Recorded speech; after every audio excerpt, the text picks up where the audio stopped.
Good evening, ladies and gentlemen. Welcome to Warrior Stadium, home of the Westside Warriors. Where tonight, but we're back under the Friday night lights as Westside takes on Pocahontas. Hello, everybody. I'm Tristan Harlan here with my broadcast partner this week, Cooper, the Juicebox Builder. Cooper, how are you doing? And what do you think about this matchup? Tristan, I'm glad to be back. And, it's going to be an interesting matchup. You have the pink out for the Warriors. You see the pink on the 50, both 50s. And instead of a red feather, you got a pink and white feather midfield. I like the pink out. But for Westside, it's going to be a tough game. You have two different stories. You have really Pocahontas fighting for top playoff spots. And for the Warriors, just trying to keep their season on track. They're 1-6 right now, not looking too hot. And Pocahontas, they're 4-3. And man, if Westside doesn't do good early, this game can get out of hand by halftime. Right, well, we're just moments away from kick, and we'll have it all right here on ASU-TV and Ritter Communications. Don't go anywhere. We'll be right back after this.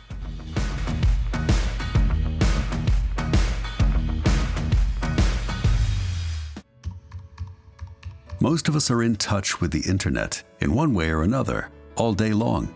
A fast, secure connection matters. It keeps us entertained, informed, in touch. Ritter Communications cares about your connection. We know strong, reliable internet with your choice of speeds makes life better. To learn more about our internet and Wi-Fi choices, call or visit rittercommunications.com. Students should watch ASU TV just to see the creativity that a college student can get.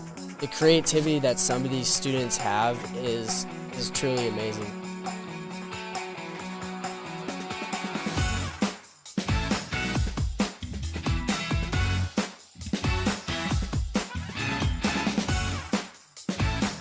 Getting that experience can really just take you further, and I feel like our program does that for a lot of students. Around here, we like a slower pace, but we don't suffer with slow internet.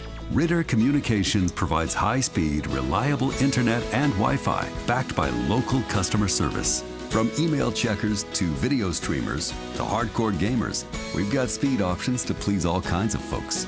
If you need an upgrade or just have a question, get in touch. We can't wait to help. Ritter Communications, the right internet connection, right by you. Here to deliver the latest news on A-State sports, ranging from football, basketball, baseball, and more. I'm your host, Tristan Harlan, alongside your other host, Cooper Melder. Red Wolf Roundtable is your local sports source. Tune in to Red Wolf Roundtable to get your fix on sports talk and news.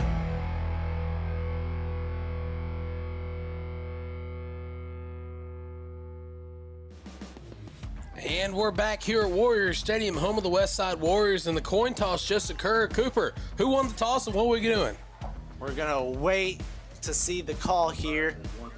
We got them, and Westside will be receiving the kick to start off the game. So Westside, they're going to want to get their offense going early now. Speaking of the Westside Warriors offense, it's going to be interesting to see, are they going to stick with the new offense, instead of the old school style offense that we're normally seeing with the wing T option? Are they going to come out in the spread, or are they going to go back to their bread and butter tonight?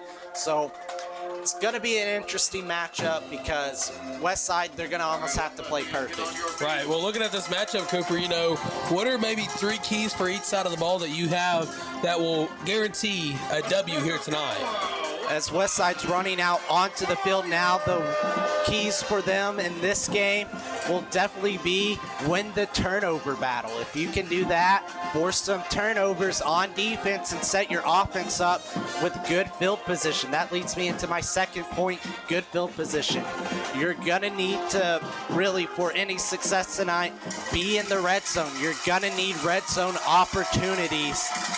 And then you just have to play carefree football, and you can't have any bad penalties. For Pocahontas, you're going to want Westside stay off the field, keep your offense on there, and just score. Right, well, we briefly mentioned the conference standings here tonight, but just going over the rest of them, and they look like this. Southside, who played here 2 weeks ago, they lead the conference at 4-0, 7-0 overall. Highland, they're right behind them at 3-1, 5-1 overall.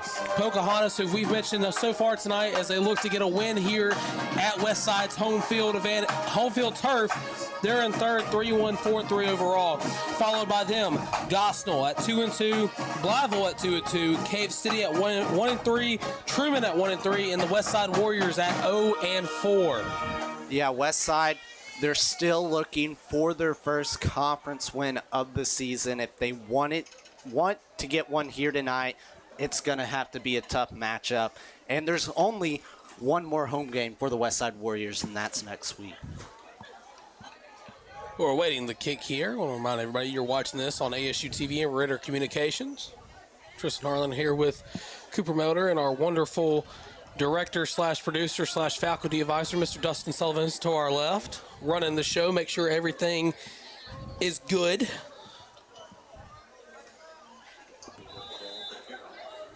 And here we go. Here's the opening kick. And Westside, they're just going to wave a fair catch, and they get it outside their own 40. So here comes the Westside offense. Yeah, and Pocahontas on there, just a little sky kick, basically. You know, during pregame, I saw them warming up. I thought they would be attempting to kick it deep. They had a solid kicker in number 45, but they just went with the solid pooch kick, try to maybe catch Westside off guard. But either way, not bad field position for the Warriors. Right, it'll be first and 10 from their own 48-yard line.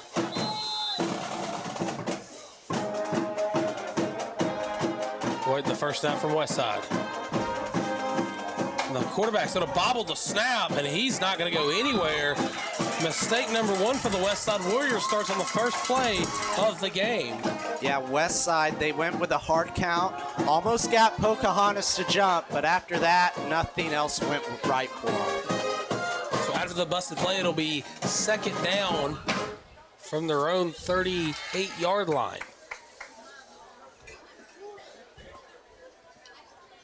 Westside trying to get something going with a quarterback keeper first play. Expect to see that a lot more throughout the game. Gonna hand it off here around the right side, has room to run. Tried to break away from one, but he didn't go nowhere. And that's the second time Pocahontas' defense, Cooper, has almost jumped off sides there in the hard count.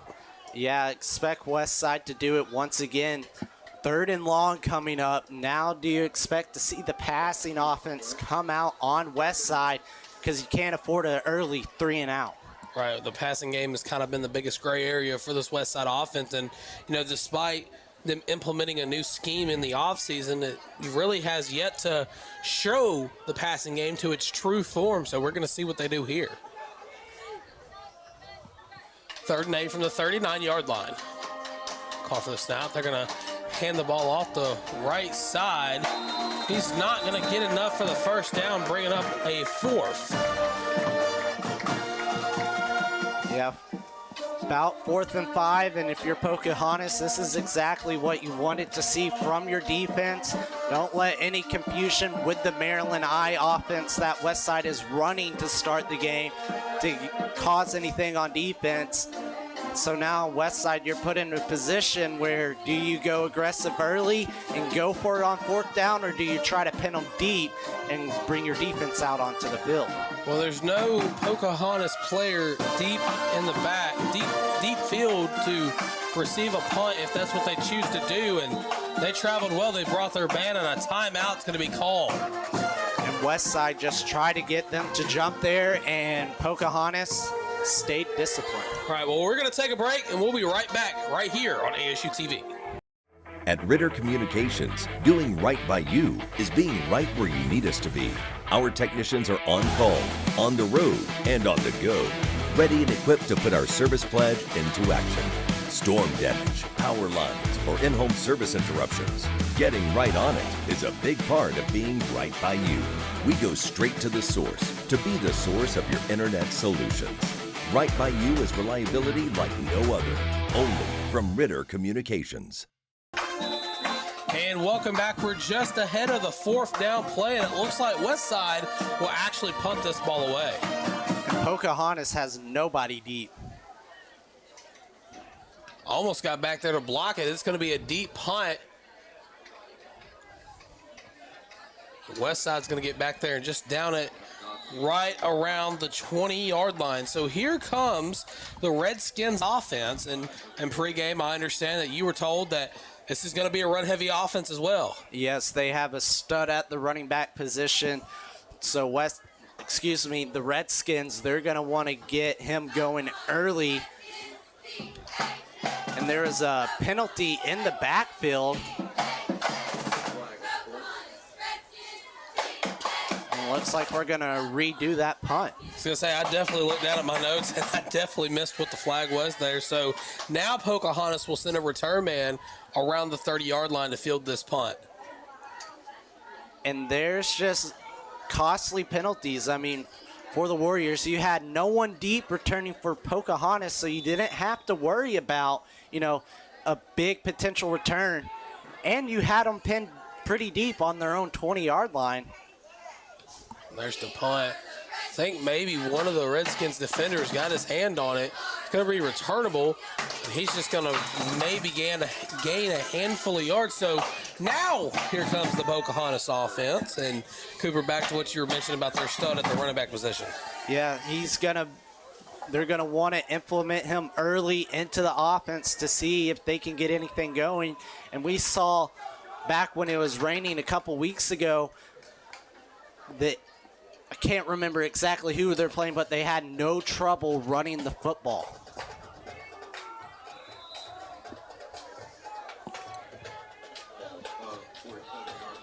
First play from the Pocahontas offense here in this one.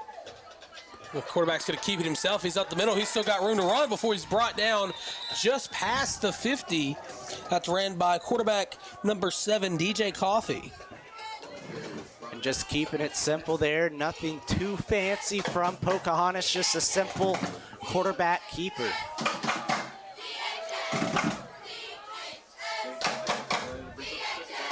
And I was gonna say, I was waiting for that one to get blown dead because I think the receiver jumped a little early there. I think that was number 2 that jumped early, Braden Tilley.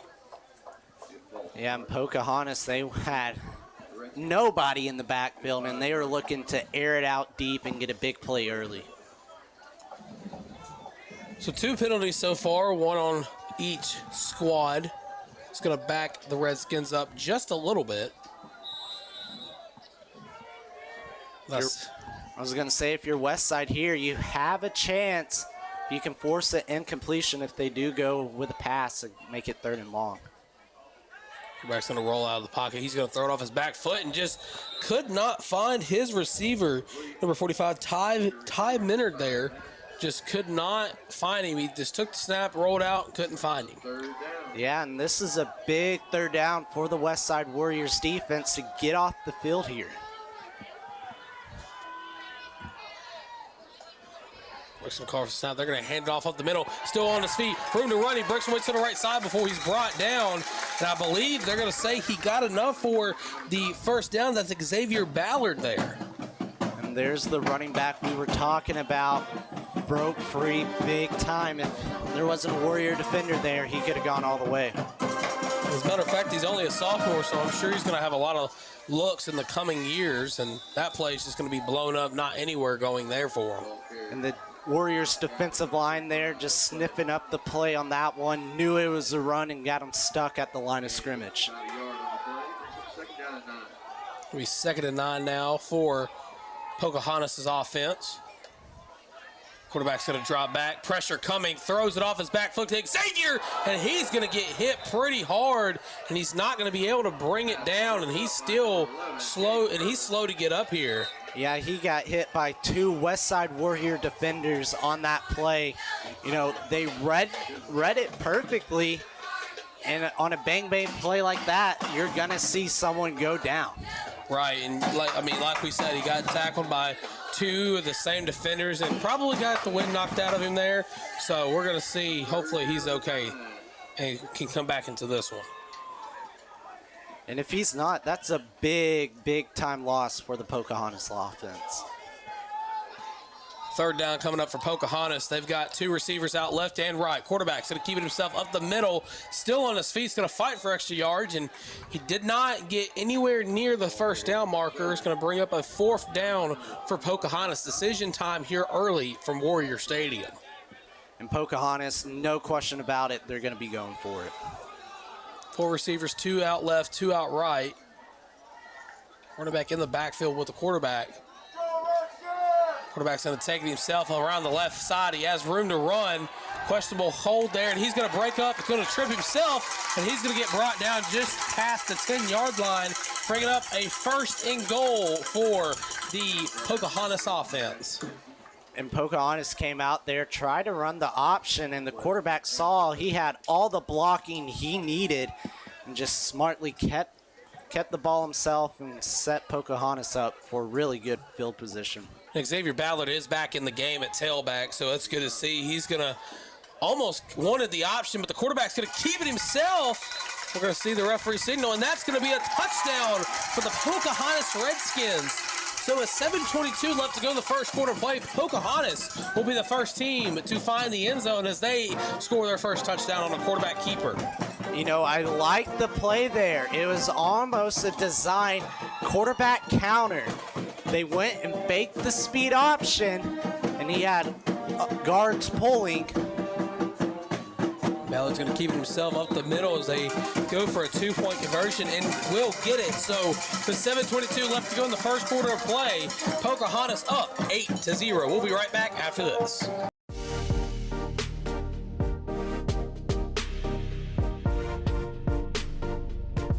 ASU-TV, shows like Red Wolf Roundtable, ASU-TV News, Westside Football, and more.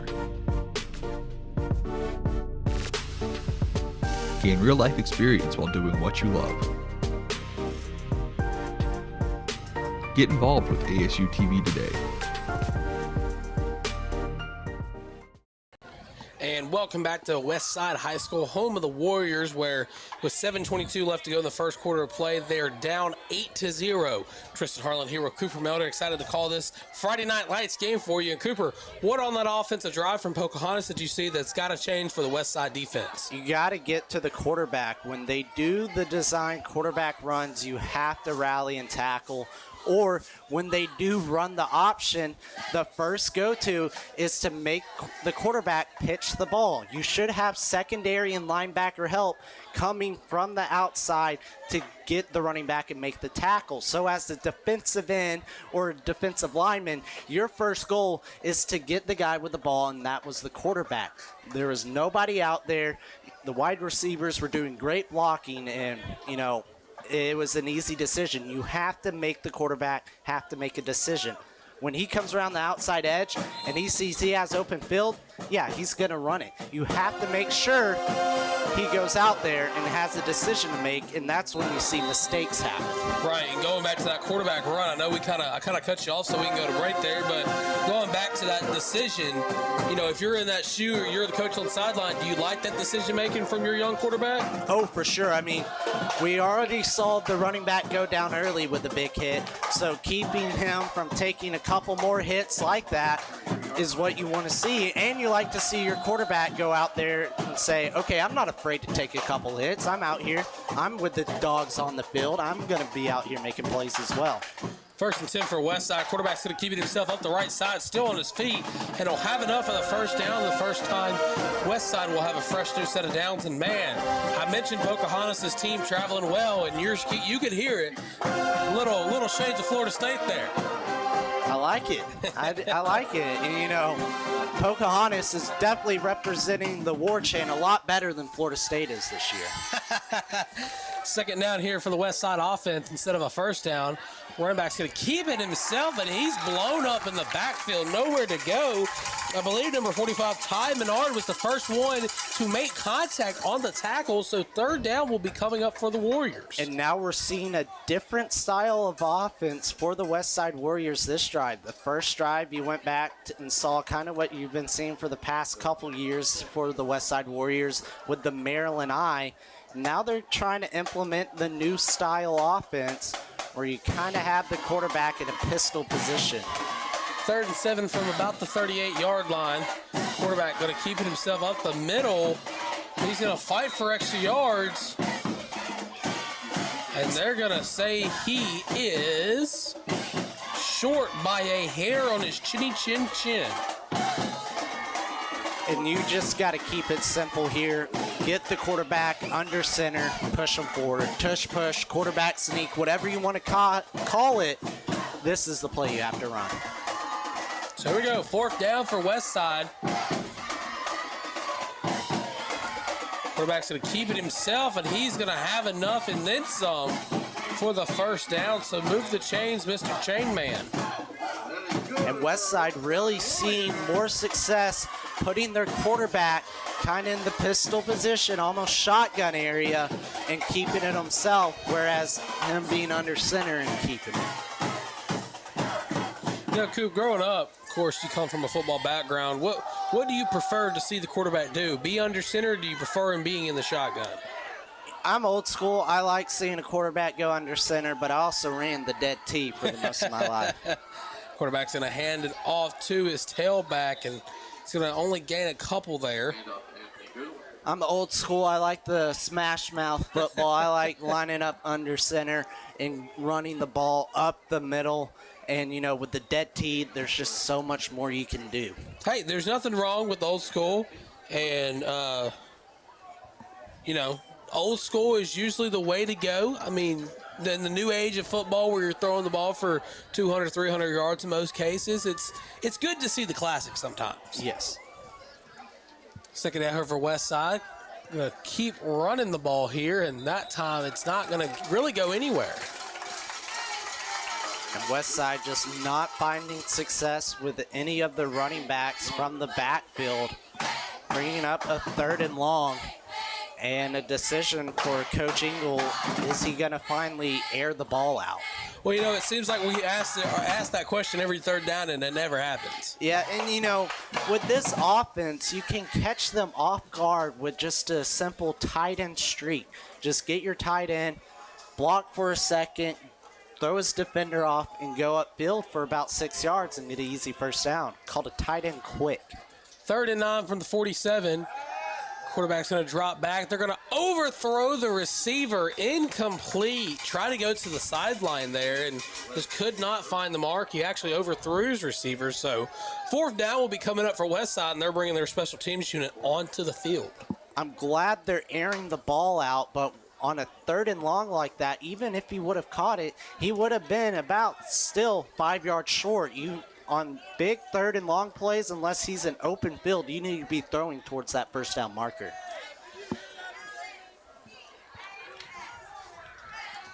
.353 left to go in the 1st quarter of play. Pocahontas up 8-0, and they almost got back there to block that punt. And that one's going to take a friendly Westside bounce and be down just at about the 15-yard line. That's the 2nd time Pocahontas had nobody deep in the backfield to return it. And, you know, I get you trust your offense and, you know, you don't want to send somebody back and get him punt defense and them run some trickery. But you're setting your offense up not good field position with them not having a returner out there. I mean, last time we saw them put a returner, they took it to the 50-yard line. Right. So 1st and 10 from the 15, Pocahontas deep in their own territory. Quarterback's going to hand it off to Xavier. Xavier around the right side, still going, has one man to beat. He does. Up the left-hand side, he breaks away, still on his feet, and he's going to get slammed down by the back of his helmet at about the 45-yard line. Man, I think he almost had a chance to break away there, but there's a flag on the field. They might get Westside with the face mask or possible horse collar. So that's going to tack on 15 yards at the end of the run.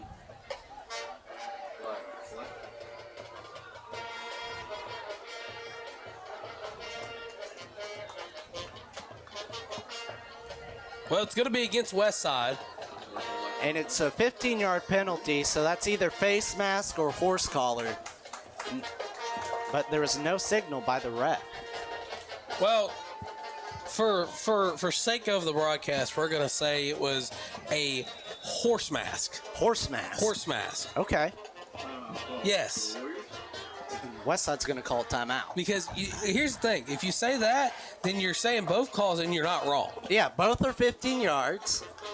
But horse mask, I know you're in a sports officiating class. Is that a term that you've seen No. at all? No. That's just my brain being my brain. Your brain being your brain. I like that. And, you know, Tristan, we're coming to the end of the first quarter of play, 3:41 left, and, you know, we're not to halftime yet, but at halftime, starting today, we're going to be showing the last two segments of our show on ASU-TV, Red Wolf Roundtable.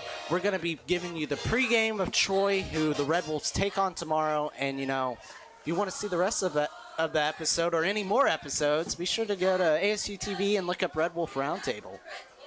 Great plug there, partner. Thank Great you. plug. Great Thank plug. you.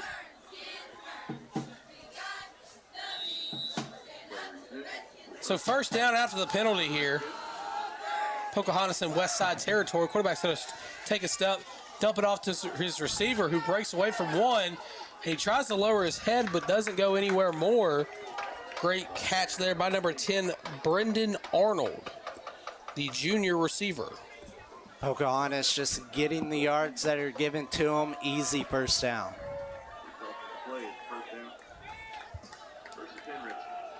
Quarterback's going to keep it himself, steps up in the pocket, and he's still going to be on his feet before he's brought down. Not really gaining much of anything there. And basically, I'm just going to start calling this. I know they're faking the option, but a quarterback counter, once again, the play they scored on. Westside was ready for it this time.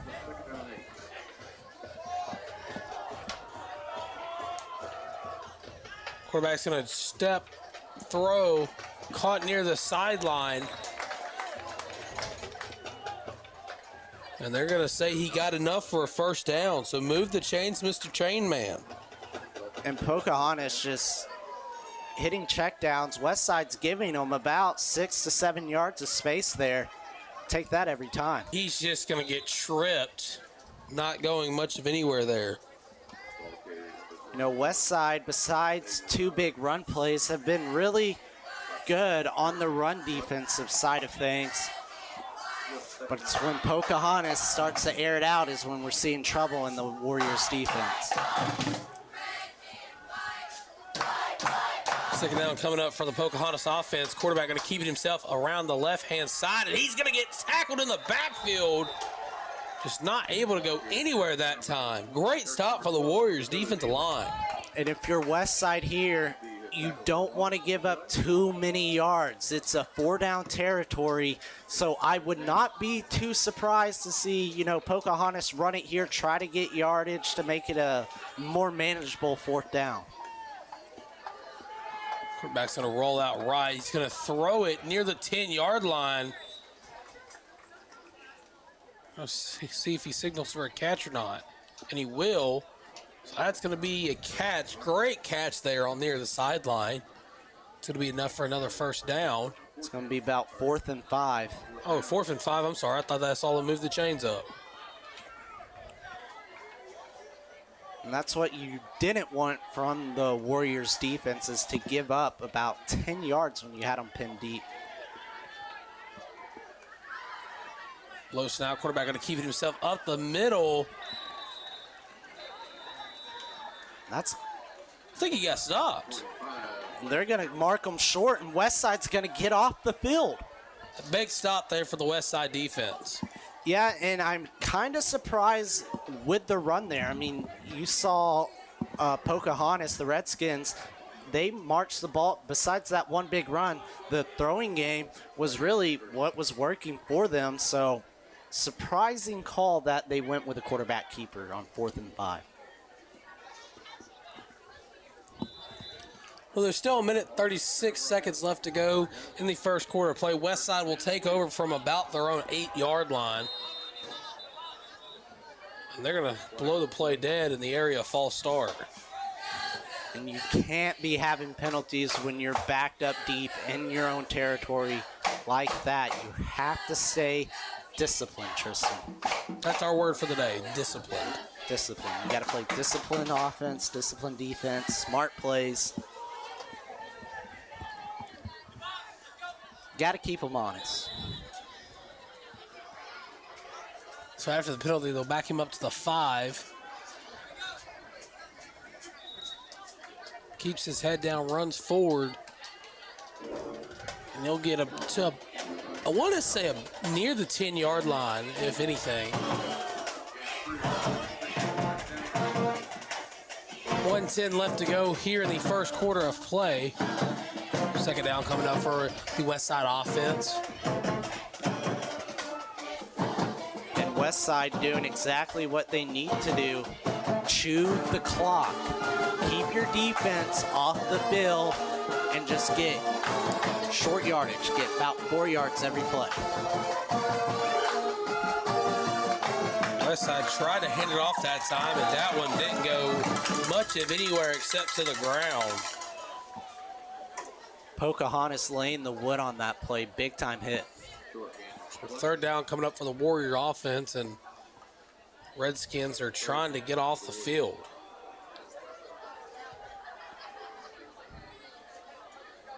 Can't afford to lose any more yards if you're the Warriors offense on this play.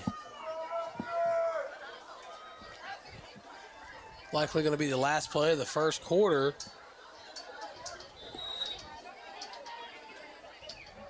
We're going to see where they mark him before. And it's going to be a 4th down for the Westside offense, but that's going to be how the first quarter will conclude. So after one, the Redskins of Pocahontas are up 8-0. We'll be right back. You're watching Friday Night Lights right here on ASU-TV and Ritter Communications.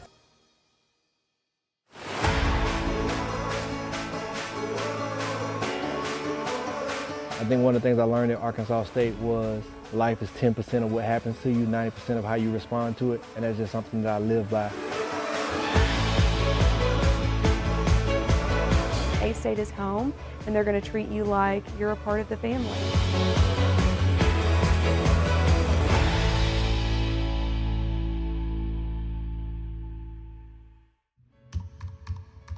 Most of us are in touch with the internet in one way or another all day long. A fast, secure connection matters. It keeps us entertained, informed, in touch. Ritter Communications cares about your connection. We know strong, reliable internet with your choice of speeds makes life better. To learn more about our internet and Wi-Fi choices, call or visit rittercommunications.com. Welcome back for the second quarter of tonight's game between the Pocahontas Redskins and the Westside Warriors from Westside Warrior Football Stadium. Hello, everybody. I'm Tristan Harlan here with Cooper Melder, and we have ourselves an 8-0 ball game as we get ready to start the second quarter of play. 4th and short here in their own territory. And they're going to get stuffed like a Thanksgiving turkey. And, you know, you might be mad with the decision to go for it, but, you know, I like the decision. You got stuffed by half an inch. It's just the way this season has been going for the Warriors, you have to be aggressive and go for it and when you're in that territory right there. Like it or not, that was a must-for-go for on 4th and 3. And Pocahontas, they just had the better play that time drawed up. Well, and that's what I was going to mention. Like, you know, Westside, they haven't really got a conference win yet. They're trying to do something, stay aggressive, as Xavier's going to almost hurdle a defender before he gets brought down. But going back to what I was going to say, but Westside, they're jockeying for their first conference win. They're trying to be aggressive. So with the way, as you said, with the way the season's gone for the Warriors, you cannot hate that call. Yeah. I mean, what do you have to lose in that scenario? Exactly. Well, I mean, I guess you can give it points, but quarterback's going to keep himself around the right side, and he's just going to trot into the end zone for another Pocahontas touchdown. So at 11:24 left to go the first half of play. They're up 14-0. Pocahontas just going back to what they scored on in their first drive. The quarterback counter. Going for 2.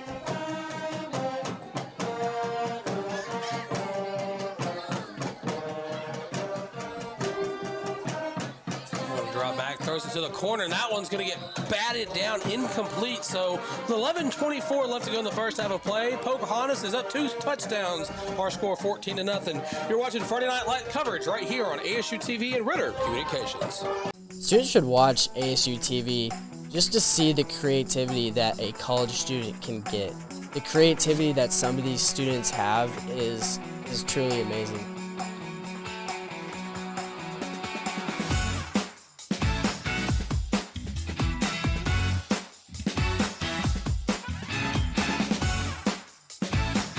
Getting that experience can really just take you further, and I feel like our program does that for a lot of students. And welcome back to Warrior Field, home of the Westside Warriors. I'm Tristan Harlan here with Cooper Melder, and Pocahontas scored again. Yeah, it only took them 2 plays after stuffing Westside short of the first down when they went for it on 4th. It took them no time. They went to the stud at the running back position, and then they went back to their bread and butter. The quarterback counter scored twice on that so far today. Right, of course. And I want to ask you this, Cooper, but do you blame the touchdown on the result of Westside going for it on 4th and short in their own territory? I mean, you can blame it on that, but you can also blame the defense for not picking up the run. And Pocahontas, they're going to fall on the football. And just when you thought it couldn't get any worse for Westside, it got a lot worse. I mean, you saw the sky kick twice already. And the third time's the charm. Yeah, the third time's the charm. And, you know, that's what I was saying. It's, you know, they're going for that for a little confusion. You have to have somebody there. You have to at least have a guy come up, call a fair catch. If you get hit when you called a fair catch, it's going to be a penalty. Pocahontas will take over on the 34-yard line. First down, quarterback going to drop back. He thought about throwing it to the right side. He's going to stay on his feet, very elusive, and he's going to get hit out of bounds. Not enough for the first down marker, and man, oh man, he thought about taking a shot there. He did. He was looking for the end zone, and, you know, I like the play call. After scoring, getting the onside kick, so to say, take a shot to the end zone, but he didn't have anything. Got next best thing, about 8 yards. Coffee with 3 receivers, 2 out left, 1 on the right. Call for the snap. He's going to hand it off to Xavier. Xavier tries to break away from 1 before he's brought down at the 20-yard line. So third down coming up after what we saw a big play earlier. If you're the Warriors defense, you need to force a turnover or big play because this Pocahontas offense is heating up. Seems like every time they get another play, the band gets louder. Coffee, the single man on the backfield, 3 out left. He's going to take a snap. He's going to throw it over the Westside defense, and that's going to be a touchdown for the Redskins. That's caught by number 45, Ty Menard, and we have got a 20-0 ball game with 10:21 left to go in the first half. And there was nothing special on that play, just a snap to the quarterback and a little go route and the tight end gap behind the defenders. Once again electing to go for the 2-point, and Xavier's just going to trot step back into the end zone for the 2-point conversion. So with 10:21 left to go in the first half, we're going to take another break. 22-0 our score. You're watching the Friday Night Light coverage right here on ASU-TV and Ritter Communications. Around here, we like a slower pace, but we don't suffer with slow internet. Ritter Communications provides high-speed, reliable internet and Wi-Fi backed by local customer service. From email checkers to video streamers to hardcore gamers, we've got speed options to please all kinds of folks. If you need an upgrade or just have a question, get in touch. We can't wait to help. Ritter Communications, the right internet connection, right by you. And welcome back to Warrior Stadium, home of the Westside High School football team, right here on ASU-TV and Ritter Communications, where our score, I want to remind you, is that Pocahontas 22 and Westside 0. I'm Tristan Harlan here with my broadcast partner, Cooper Melder, and similar scenario here. Pocahontas is going to kick the football back to Westside. Yeah, and you know, with the score only being 8-0 at the end of the first, the tide has changed quickly. They're trying to pooch kick it again, and this time Westside's going to be able to maintain possession of the ball. So once again, here comes Bobby Ingles, the offense. Haven't really been able to do much. Last time they were on the field, they went for it on a 4th and short deep in their own territory, and they were stuffed like a Thanksgiving turkey, and they turned the ball over, which allowed Pocahontas to find the end zone. Yeah, and then Pocahontas just pooch kicked it in the right area. Nobody was there, got the ball, and scored quickly once again, and it's 22-0. Got to get some. You have to get something going on this drive. 1st and 10 from the 37-yard line. And they're going to call a false start on Westside. Really? You know, they had about 4 guys lined up in the backfield. Gave them their signal. They ran up to the line, and I guess it may have spooked one of the offensive linemen, made them jump or something. Well, it is October, and Halloween is right around the corner. Yeah, well, you got to watch the ball. Not very spooktacular. Spooktacular. Spooktacular. Okay. I've been reading my dictionary. I don't think that's in a dictionary, so I don't know what you've been reading. Maybe the Waffle House menu. I don't know. 10:21 left to go in the first half of play. 22-0. Still our score. This time they did not call the false start. Quarterback's going to keep it himself, and he's just not going to go anywhere but to the ground. You know, Tristan, if Westside doesn't get anything going and Pocahontas gets the ball back and scored, this game might start getting a lot tougher than a $2 steak for the Warriors.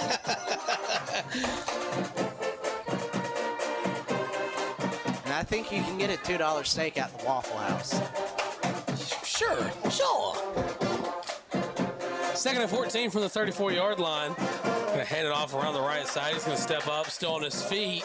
He's going to get brought down just past the 40-yard line. And Cooper, I got to tell you, he was running madder than a possum in a sock. Wow. We're getting it all tonight. We're nothing but ladies and gentlemen, we're nothing but a bunch of one-line specialists here. Some might say I'm here all night. Don't forget to tip your waiter or waitress. 9:20 left to go in the first half of play. Big 3rd down coming up for Westside as they're still in their own territory here.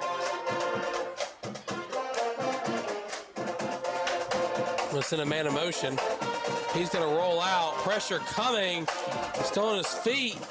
And he's going to lower his shoulders, still going, but he'll get brought down shy of the 1st down marker. So another 4th down's coming up for Bobby Ingle and company. And, you know, every pass play we've seen from the Warriors or a setup pass play, you have the quarterback running out the bootleg. And when he does that, he's not having enough time for his blocks to set up because the Pocahontas defensive line is just getting into the backfield and penetrating that offensive line. I didn't know I believe there is an injured player on the field, so we're going to take a short break. We'll be right back after this. Most of us are in touch with the internet in one way or another all day long. A fast, secure connection matters. It keeps us entertained, informed, in touch. Ritter Communications cares about your connection. We know strong, reliable internet with your choice of speeds makes life better. To learn more about our internet and Wi-Fi choices, call or visit rittercommunications.com. And welcome back to Warrior Stadium, home of the Westside High School football team. And the injured player was able to get off the field in his own power in the 4th down, and Westside is going to punt the ball away. Another time, Pocahontas not sending a return man back to return the kick, or punt, excuse me. And they're going to be down deep in their own territory, but from what we've seen tonight, just for a little game recap so far, if you're just tuning in, I'm Tristan Harlan here with Cooper Melder, but it's been one-sided for Pocahontas, and they have yet to really struggle to find a 1st down or even the end zone. Yeah, you know, for the first quarter, they only got, it was 8-0. You know, Westside got that big stop, and they were on the field to start the 2nd quarter. But after they went for it on 4th and short, that's all Pocahontas needed. They just needed good field position and they've been taken away with it. Coffee still in at quarterback. Hand it off to Xavier. Xavier going to run, breaks away from one, breaks away from two, tries to break away from three, and he rumbled, he bumbled, and he stumbled all the way enough for another Pocahontas first down. Yeah, I thought he was going to break away from those final two defenders. And if he was going to go all the way to the end zone. And Xavier's shaking up just a bit.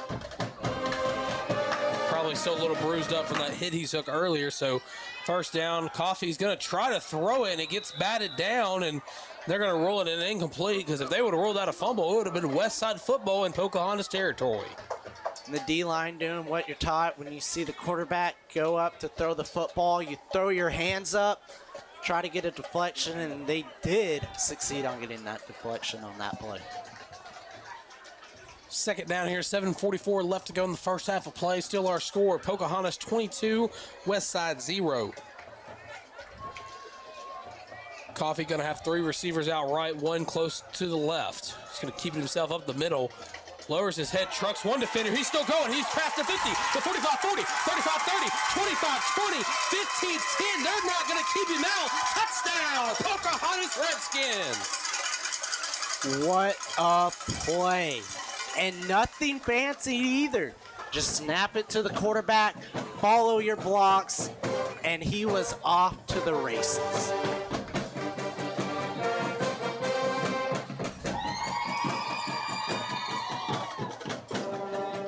And that's how electrifying this Pocahontas offense is. All it takes is one play for them. Just one big play, and they can get to the end zone. After the score, it is now 28-0 with 7:22 left to go in the first half. They're going to elect to go for two again. Going to hand it off up the middle, and he's going to trot in for the two-point conversion.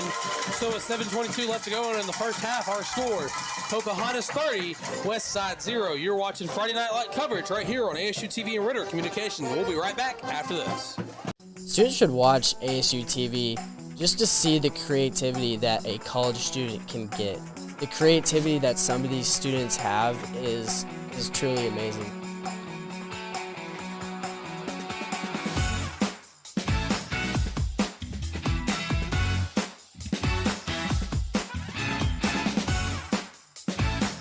Getting that experience can really just take you further, and I feel like our program does that for a lot of students. 0, babe. Welcome back to Warriors Stadium, home of the Westside High School football team, where our score is 30-0. Hello, everybody. I'm Tristan Harlan here with my broadcast partner this evening, Cooper Melder. Cooper, just to give everybody kind of a catch-up if they've missed the electric atmosphere so far from Warrior Stadium, what's been going on? Well, you missed a hat trick from the quarterback. He has 3 rushing touchdowns so far today, responsible for 18 of their points, because he only scores 6 with a touchdown. Not going to count any of the 2 points? Well, nah. Another pooch kick, and Westside's going to call for the fair catch that time, just shy of the 30-yard line. So once again, here comes the Westside offense, and blink and you'll miss their offensive drives, because it seems like it's happened in 4 or less plays. Yeah, you know, Pocahontas, they're doing what they need to do, and what I said they had to do to win this game is just get Westside off the field. Their defense has been out there maybe a total of 15 plays, if that, and, you know, the Warriors offense hasn't had much success. 1st and 10 from the 28-yard line.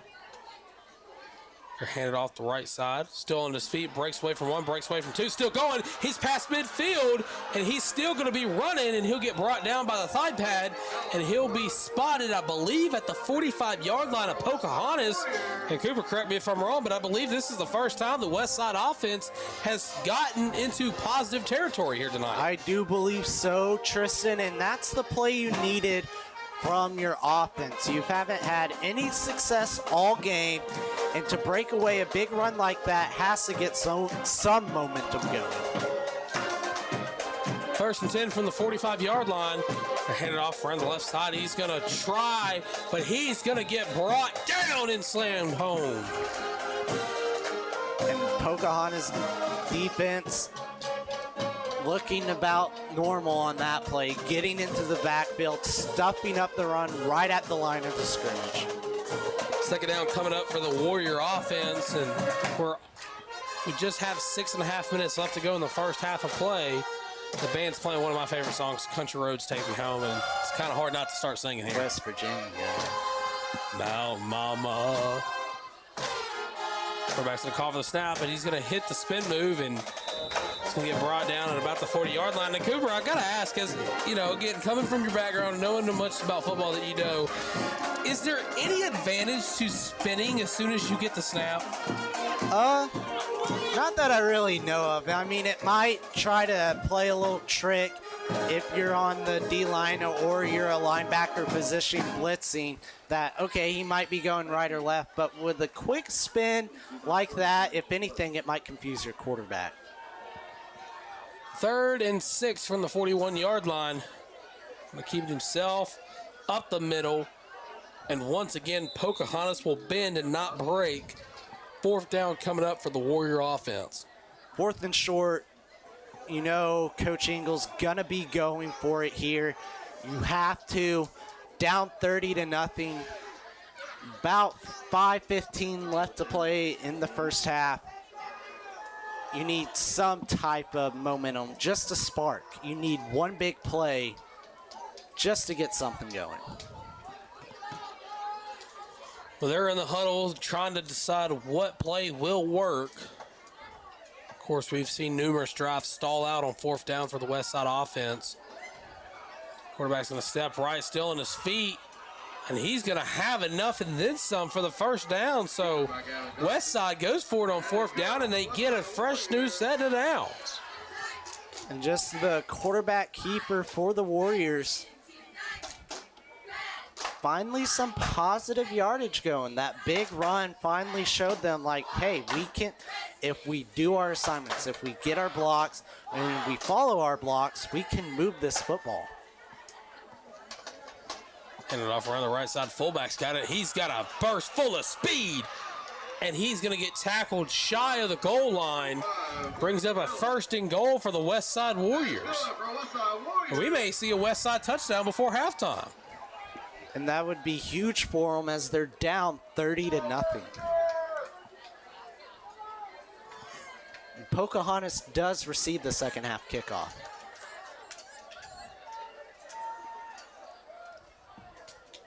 So we go 1st and goal for the Warrior offense. And off to the fullback, he's going to stiff arm his way right to the ground, not going much of anywhere, possibly losing yardage on the play.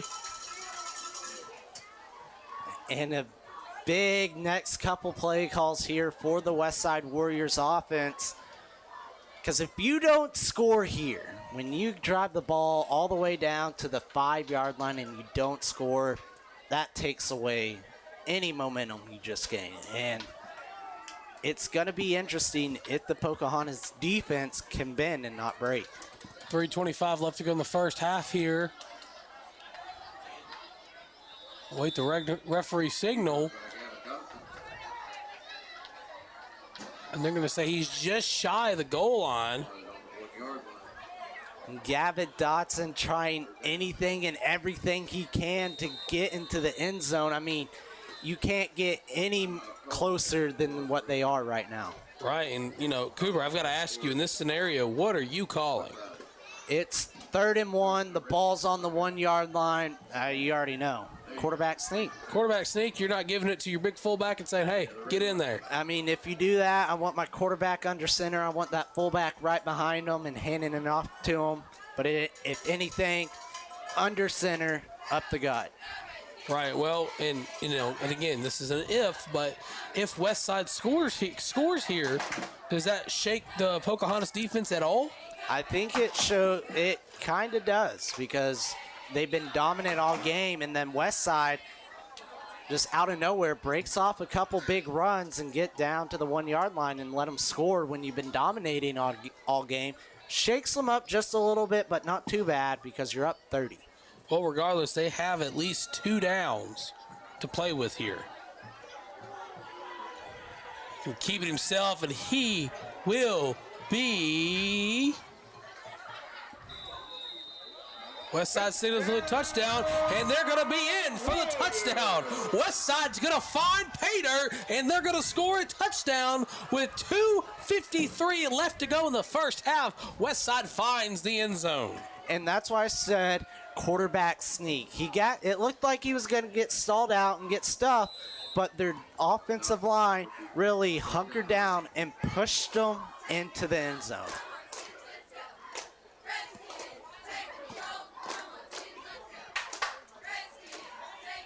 A little confusion trying to find the helmet. They're going to get a play from the sideline. It looks like they weren't ready for the PAT. Couldn't find the T, actually.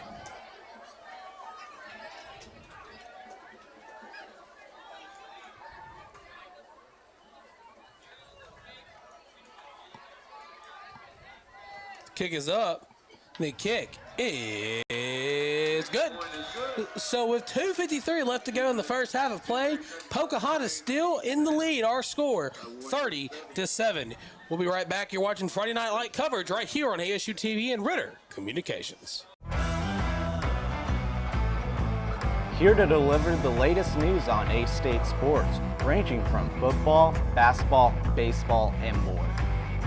I'm your host, Tristan Harlan, alongside your other host, Cooper Melder. Red Wolf Roundtable is your local sports source. Tune in to Red Wolf Roundtable to get your fix on sports talk and news.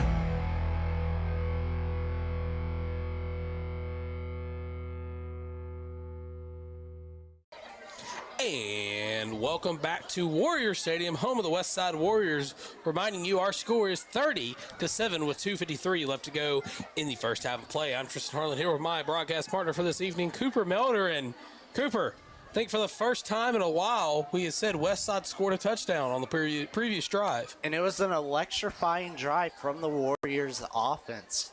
Big runs, smart offense, got them to the end zone.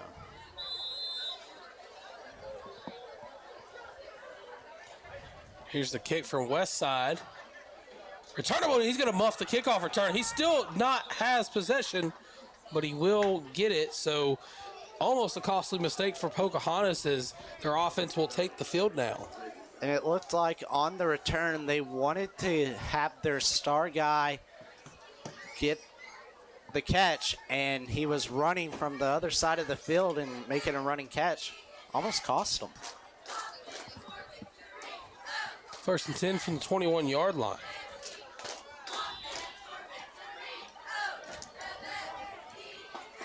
Coffey's still in at quarterback. He's going to drop back. Pressure coming, and he is going to get wrestled down, and Westside will come up with the sack. Big time loss. I mean, they lost a ton of yards. Big time sack, and that touchdown showing some life in the Westside Warriors team. 2:30 left to go, and it's second and about a country mile now.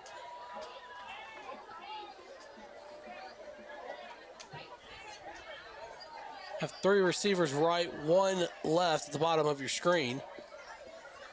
Everybody's going to keep himself, and this time he's not going to have the big run that he had on the last drive where he was able to get a big touchdown run. So now brings up 3rd and 25, and Westside, they could get the ball before halftime and get some more points on the board. Could be it, and if they do score, could make it a 16, 15-point game, looking a lot better than being down 30. Well, you know, it's typical when you score a bunch of touchdowns, a bunch of points, and you start to kind of let off the gas a little bit, your opponent will come and score real quick and stop you because you're too shocked. Coffey going to drop back. He's going to throw it over the middle. That's going to get caught. What a catch there by number 10. That is Brendan Arnold on the catch. Wow. And you can't have that 3rd and 25 and you let them get almost 35 on that play. Coffey's going to call for the direct snap, and that time the play is going to get blown up, not able to go anywhere. So a minute is left in the first half, and a timeout's going to get called. Pocahontas just trying to save some time on the clock, and after getting stuffed at the line of scrimmage, you have to think that was the play Pocahontas was looking for. After their defense let Westside trot all the way downfield and score, quarterback gets sacked big on the first play, doesn't get anything going on the second play, then 3rd and a mile, come up with a big-time pass play. Has to be good for the Pocahontas, you know, just to get the groove back. You know, Austin George come off the field onto the sideline after that play, and he looked visibly distraught. So hopefully he can get back in the game soon. And we got a second down coming up. But Cooper, I understand we're doing something new at halftime, so why don't you tell the fans what's going on? Red Wolf Roundtable, our sports show at Arkansas State. You're going to see the last 2 segments of the show, football pregame for the Red Wolves. Coffey going to roll out right, pressure coming. Going to throw it off his back foot and zips it. And they're going to say incomplete. I think the ball may hit the field before the receiver gained possession. It's number 17, Mason Priest. And another chance for the Westside defense to get off the field here, 3rd and 13. Under a minute. Coffey calls for the snap, takes it, gonna run up the middle, has speed, room to run, lowers his helmet, and he'll get tackled shy of the 50. We don't have enough for another Redskins first down. So Mr. Chain Gang, moving on now. We're in the hurry-up mode. Clock will stop momentarily for the first down. Calls for the snap, drops back, pressure coming, gonna throw a coverage ball, and that was almost intercepted, but I think it's going to possibly be pass interference on the Westside defenders there. Yeah, not a smart throw at all. I mean, it was double coverage, and for the Westside Warriors defense, you have to realize that and not make a play on the ball too early. It's going to cost them big time with a pass interference. Well, you say that, but you also, if you go back and you watch that play, the defender actually was trying to make a play on the ball after he initially tipped it, and he jumped on the receiver, which initially led to the pass interference. First down, Coffey going to drop back, throws a missile over the middle, and he's going to catch it just shy of the 20-yard line. Xavier Ballard on the catch.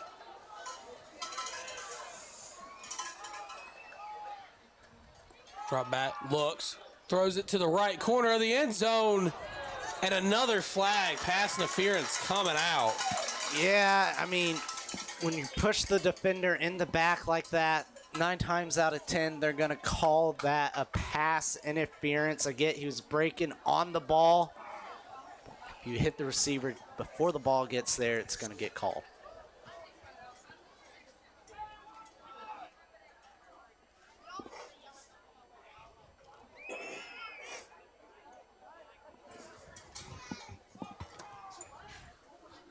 .11 seconds left. First in goal after the penalty from the 7.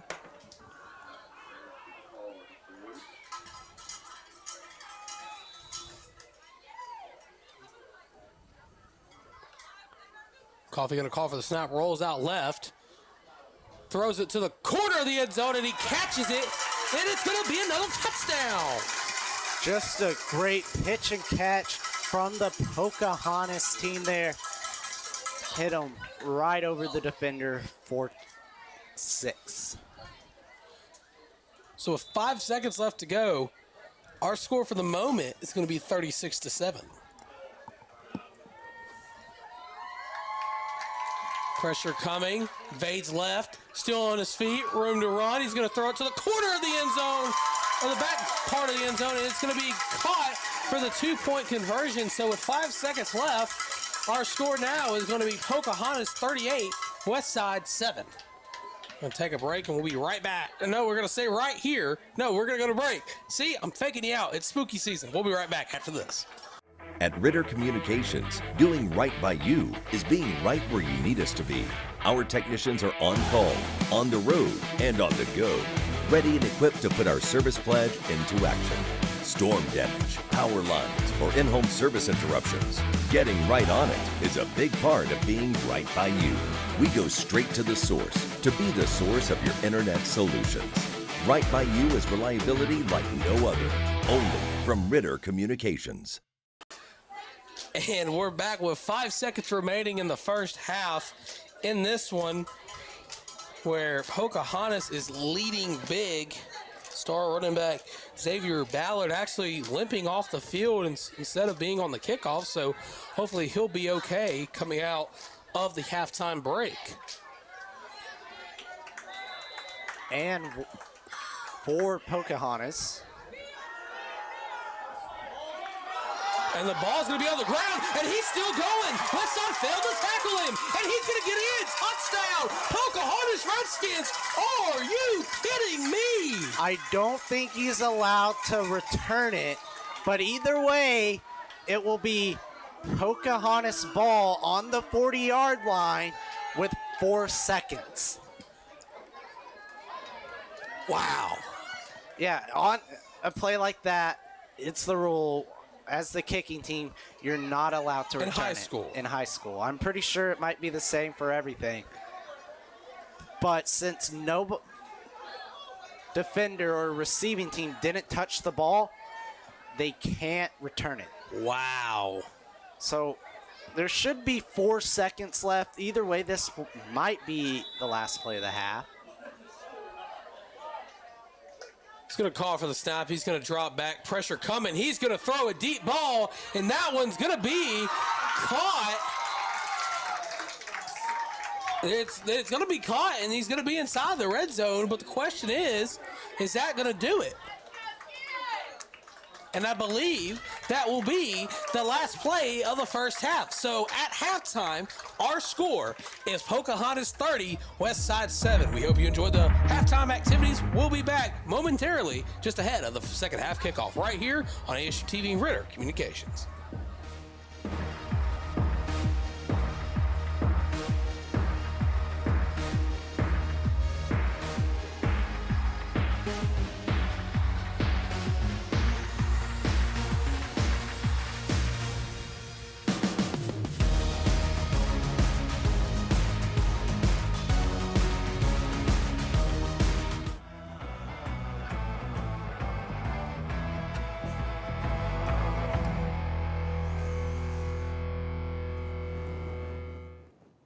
Welcome back to Red Wolf Roundtable right here on ASU TV. Now it's time to go to the gridiron from the hardwood and talk about some Arkansas State football. Of course, like we mentioned in the open, we missed a week, so we weren't able to talk about the 41-9 blowout loss against Texas State. But I mean, It was a bad game. Yeah, there's not much you want to talk about when you lose 41-9. But regardless of that, then the team went on to Hattiesburg, Mississippi, and Corey Rucker got to play in front of some of his family and friends, being from the state of Mississippi, that is, and they defeated the Golden Eagles 44-28. Yeah, it was one of those games right off the start. You knew the Red Wolves, they were going to have their way. I mean, it was just a game that, we needed to have. It was a big-time win and a big-time performance from a couple players we haven't really seen throughout the year. Right, and I mean, the motto of this game was bend, don't break, because I think Southern Miss, they kind of punched the Red Wolves in the mouth early, but it's one of those things to where I was very interested to see how the defense adjusted late in the game, especially when Southern Miss started creeping in the end zone a little bit. But, hey, let me mention something real quick. Two things. One, Adam Jones, I don't know where he's been all season, but he had a tremendous grab that you're going to see right here and just absolutely reached back one-handed, caught the ball. I wish he's been doing that all season because we probably would have had 6 wins by now. And another thing I want to mention that we've been harping on the show all season long is that Malik Hornsby finally not only found the field, but he found the end zone. Yeah, he finally got to get put in, and he takes a reverse, as you're going to see it right here. It's just a simple reverse. They just will hand off to him, and he uses the speed that me and Tristan, we have been talking about since he announced that he was transferring to Arkansas State. When are we going to see Malik Hornsby put into the offense? And, he comes out there, one carry, and takes it to the house.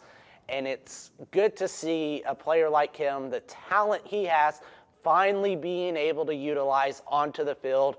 And hopefully with the Troy game this Saturday, we can start seeing more of him, get him into this offense, because right now we're sitting at 4-3, and we have to get 2 more wins, and we only have 1 conference loss. So if we can somehow win out, we're looking very good. Right, and you got to look at the stats for this game against Southern Miss to really know what has really been the main scheme of things in this contest. I mean, the passing yards, of course, we were neck and neck there. But the rushing yards, finally, Arkansas State has found its rushing game. I mean, of course, I've said it before on the show, but I have a college football dynasty with Gavin Grubbs, our graphic operator, and I'm undefeated right now. And the reason I'm undefeated is because of the running game. I mean, why are we in almost week 10 and we're finally putting up nearly 300 rushing yards? What has the kind of motto been in that locker room or that coaching staff room? Of course, it doesn't help Southern Miss had 3 turnovers. But my big thing is, last season we talked about Jaquez Cross this, Jaquez Cross that, Zach Wallace this, Zach Wallace that, and a little bit of Cedric Hawkins here and there. Of course, hope he heals up soon. Of course, he suffered injury early on in the season, but Jaquez Cross, the guy that transferred from a Big Ten school of Purdue in Fort Wayne, Indiana, he had 18 attempts for 127 yards and 2 touchdowns. That is what I've wanted to see from this guy all season long. Yeah, and it's about time we finally got Cross back into the game. We're talking about it our last episode. We need to see, our run game hasn't been good. It's time to utilize them in the passing game. And we did that. We found the run with him. He got 127 rushing yards. And then he went on. He had a receiving touchdown and a rushing touchdown. So Jaquez Cross, he finally had the game that we've been hoping to see all season long. And hopefully that can transfer over, because we got our first road win. We could not win on the road to save our life this year, and we went in and beat a team that we should beat. And now we have a game coming up against Troy. They're terrible. I mean, Troy, they're normally good. They're absolutely terrible this year, and we get a chance to play them. Right, and and I don't know, maybe this is just a unspoken rivalry in the Sun Belt that not a lot of people know about between Troy and Arkansas State. But why is it that when any team has got 1 win, 2 wins or something, they think that Arkansas State's just a pushover game and they can just look past the Red Wolves and say, well, even though we got 1 win, we're still going to look past Arkansas State and we're going to just magically win the rest of our games and become a competitor in the Sun Belt? I don't get it. Yeah, I mean, they're 1-6. I mean, normally when I'm talking about a 1-6 team, I'm talking about the team from Monroe, Louisiana.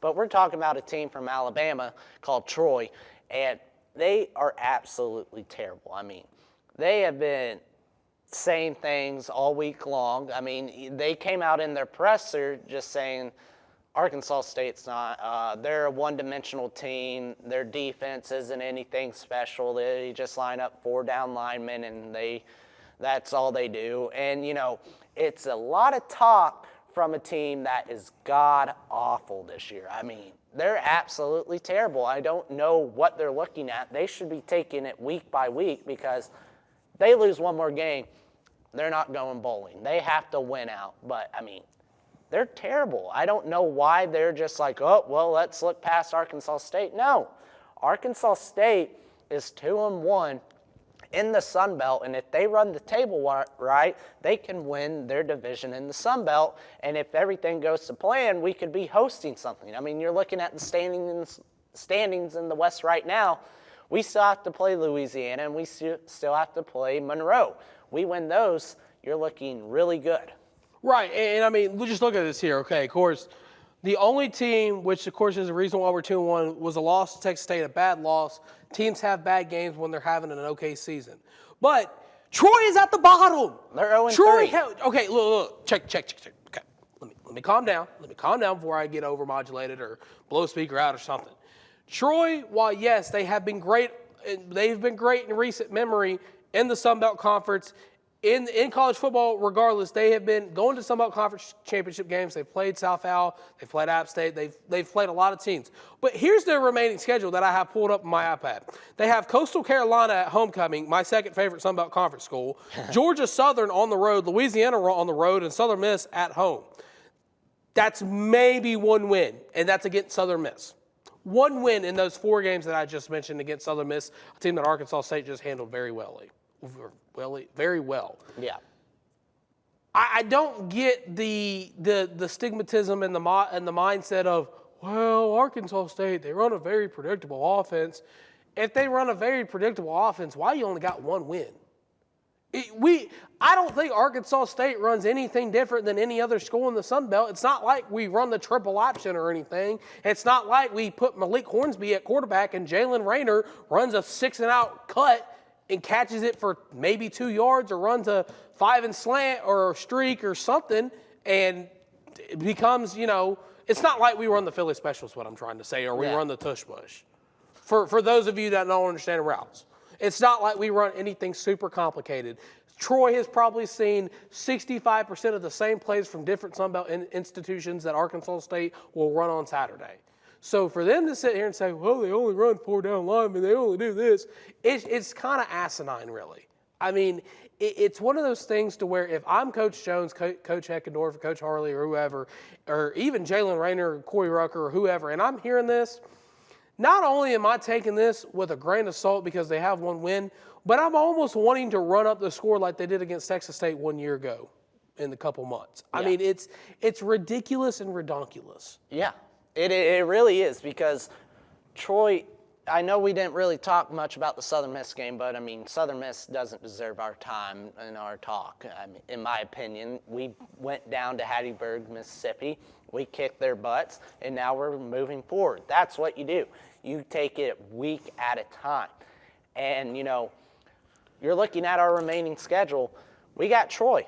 Okay, we take it a week at a time. We'll beat Troy. And then we got 2 big games. We got a big game at Louisiana, big game at Georgia State. Which we're going to go to. We will be there. Breaking news, ladies and gentlemen, on November 16th, Cooper and I will be sitting somewhere inside of Georgia State's stadium, the former Atlanta Braves ballpark. But sorry to cut you off. Go ahead. And then we play my favorite team, Louisiana Monroe, and then finish the season against ODU.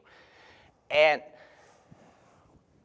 for Troy to say whatever they've wanted to say all week, it's kind of funny. It'd be like, James Blackman and the Red Wolves 2 years ago saying, oh, we are playing on Thursday night. We're playing under the big lights. It's no big deal. We're looking towards next week's game. No, because we won 2 games and 3 games. There's no reason for us to be talking, and we would always criticize them if they tried to do anything.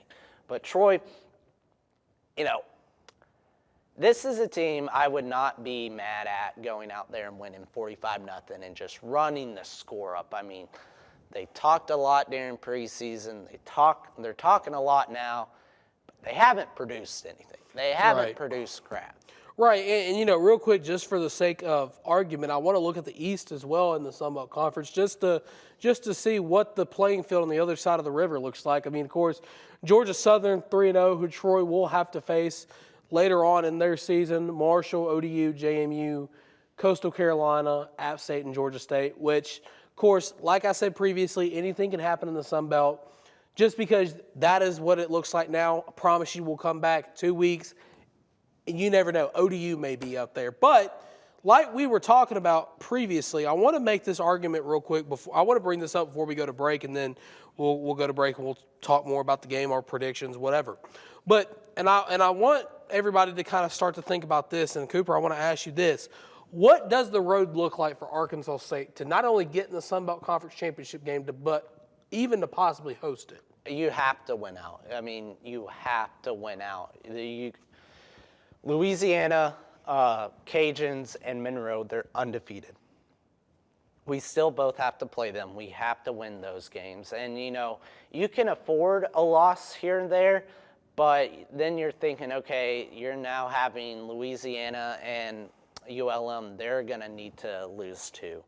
So for the Red Wolves to just make it to the conference championship game, they're going to have to win out, because Texas State, they dropped the Sun Belt Conference game. They still have to play Louisiana. They'll probably lose to Louisiana. Texas State, their 2 losses, they're out of the running. So if Arkansas State can just win out, you're looking at a 9-3 season and a Sun Belt Conference championship game, and then maybe a pretty even good bowl game. Right, and of course, mentioning Texas State, they play Louisiana on October 29th at 6:30. So, I mean, I can't speak on your behalf, but I know I'll be kind of just keeping an eye on that game just to see which way it goes, because, I mean, in talking realistically here, if we want to look at the West standings one more time, I mean, Arkansas State can play spoiler to 2 different Sun Belt seasons. I mean, they can beat Louisiana and Lafayette, and then they can come home to beat ULM and give them 1 loss, and maybe they even have a loss beforehand, and they give them that second loss. So, I mean, Arkansas State has the perfect opportunity to knock both sets of Louisiana schools out of the running, get into the Sun Belt Conference Championship game, and possibly even host. But we'll talk about that scenario a little bit later. A lot of different things have got to happen before we can really hammer home that math and hammer home what has to happen here, what has to happen there for that to happen. But we're going to take a short break. I'm going to take a sip of water because I am extremely hot right now. When we come back, we're going to really dive more into the Troy football game, and we'll give you guys a score prediction. Stick around.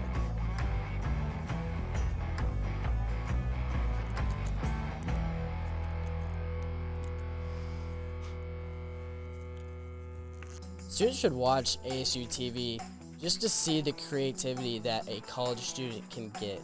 The creativity that some of these students have is truly amazing.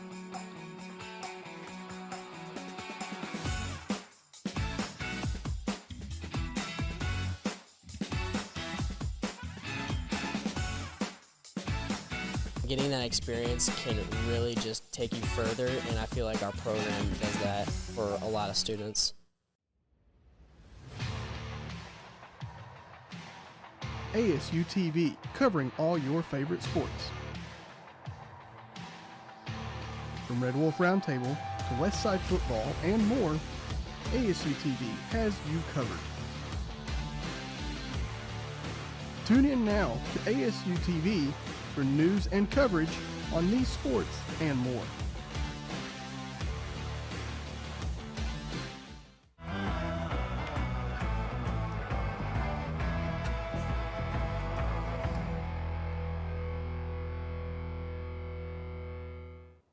Welcome back to Red Wolf Roundtable here on ASU TV, and now it's time to really dive into the Troy versus Arkansas State matchup in Jonesboro, Arkansas from Centennial Bank Stadium. I mean, you're seeing the statistics here that we didn't get into last segment, but I mean, it's pretty much a one-sided affair except for the total defense. Troy is allowing less yardage again as the total defense, but, and I want to say this with a grain of salt, Arkansas State did play Iowa State and Michigan early on in the season. They gave up a lot of yardage there. So take that statistic with a grain of salt. Yeah, and our points per game hurts because for the Red Wolves, we either score a bunch or we don't score at all. I mean, you're looking at our wins. We scored 34, 28, and then, yeah, we only scored 18, but then we win again and we score 44. And if you're looking at our losses, when we lose, we only scored 18, then 7, then 9. So that really kind of brings our scores down. And when we lose, we are giving up a bunch. I mean, when we lost, we gave up 28, 52, and 41. So big scores. It hurts the stats, but when we're winning, we look really good, like we did against Southern Miss, almost 300 rushing yards. But Troy, they only averaged 19 points per game. Our defense has looked really, really good this year, besides a couple games. And this is a game that we should win, and we will win. I haven't said we will win a game since we played UCA, and we barely won that. Corey Rucker did catch it, by the way. But this is a game we should win and that we will win, Tristan. Right. Well, I mean, in looking at this game, of course, we talked about the running game, the passing game, but what really dives into is going to be the weather.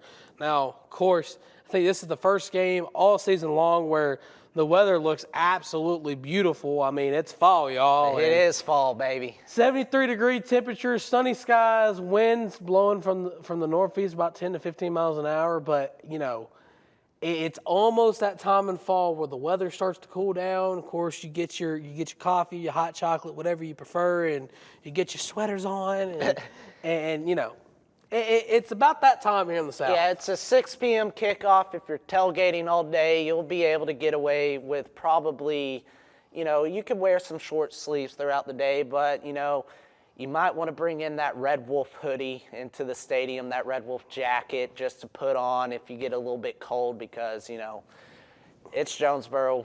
All outside of Jonesboro is a bunch of farmland, so that wind will be howling like the Red Wolves. So if you are cold nature, bring a little jacket in. I'll probably have a little hoodie on the sideline this week. Right. Well, Cooper, looking at this matchup, what do you think a score prediction for this game is? Score prediction. Troy, they've been doing a bunch of talking, so I'm going to talk too. Give me a blowout win. I'm talking big-time dub from the Red Wolves.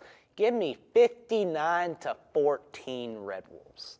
Man, I'd love if that was the final score of that one. But this team both these teams look very competitive. I mean, I'm not going to sit here and act like the homer and say, oh, we're going to win 100. No. I think, I know. I think it's going to be a very well-contested game. If Arkansas State plays their brand of football, of course, I think they will score 50 points or more.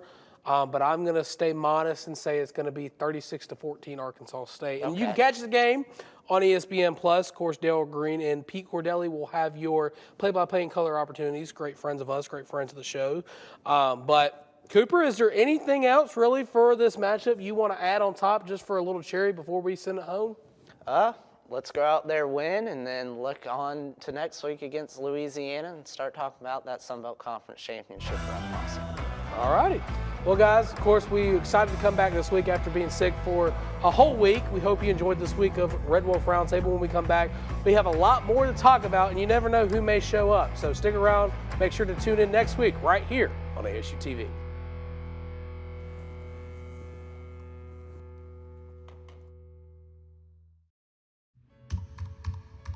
Most of us are in touch with the internet in one way or another all day long. A fast, secure connection matters. It keeps us entertained, informed, in touch. Ritter Communications cares about your connection.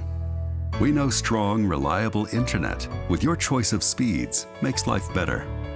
To learn more about our internet and Wi-Fi choices, call or visit rittercommunications.com. Students should watch ASU-TV just to see the creativity that a college student can get.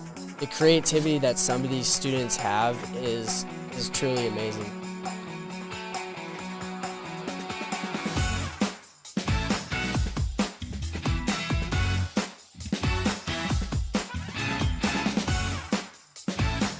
Getting that experience can really just take you further, and I feel like our program does that for a lot of students. Around here, we like a slower pace, but we don't suffer with slow internet. Ritter Communications provides high-speed, reliable internet and Wi-Fi backed by local customer service. From email checkers to video streamers to hardcore gamers, we've got speed options to please all kinds of folks. If you need an upgrade or just have a question, get in touch. We can't wait to help. Ritter Communications, the right internet connection, right by you. Here to deliver the latest news on A-State sports, ranging from football, basketball, baseball, and more. I'm your host, Tristan Harlan, alongside your other host, Cooper Melder. Red Wolf Roundtable is your local sports source. Tune in to Red Wolf Roundtable to get your fix on sports talk and news.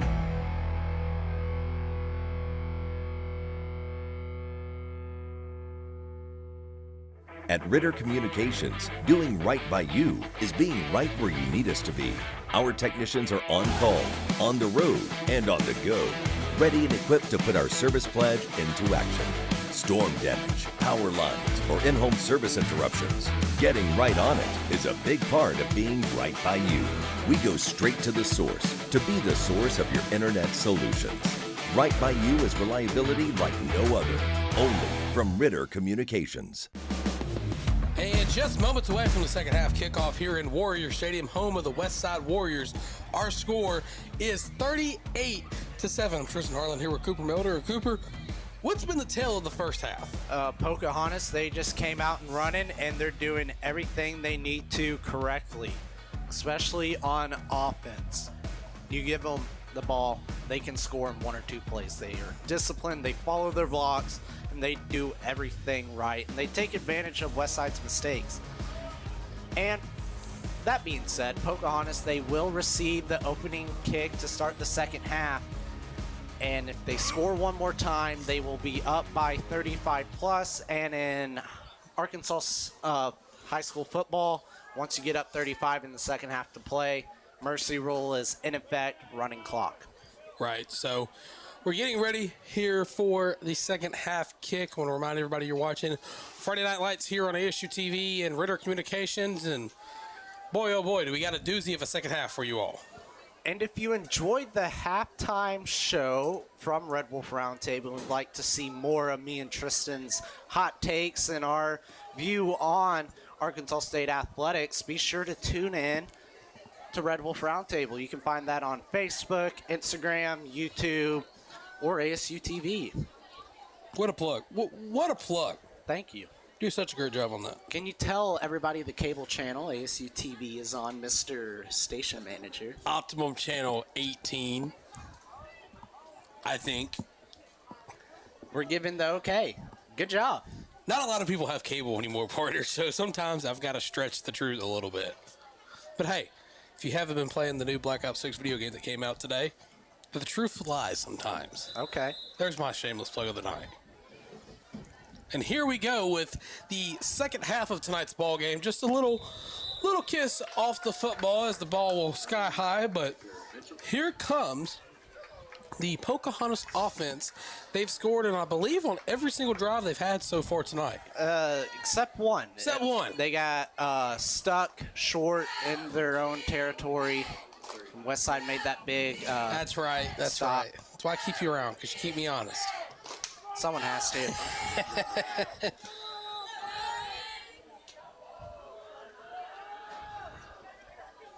First and 10, ball spotted near the 40.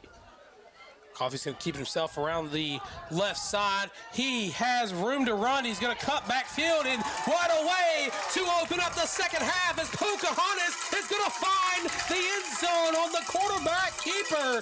Touchdown, Redskins. And if you're keeping count, that's Coffey's 4th rushing touchdown of the night. Normally you're seeing the quarterback get 4 passing touchdowns. No, he has 4 rushing touchdowns already. Well, with 11, now a running clock due to the touchdown. It's 44-7. After the 2-point conversion, looks to be 46-7. And that one's going to be caught. No, he's going to drop it incomplete. So with a running clock left to go in this one, the Redskins are on top big, 44-7. We'll be right back. You're watching Friday Night Lights coverage on ASU-TV and Ritter Communications.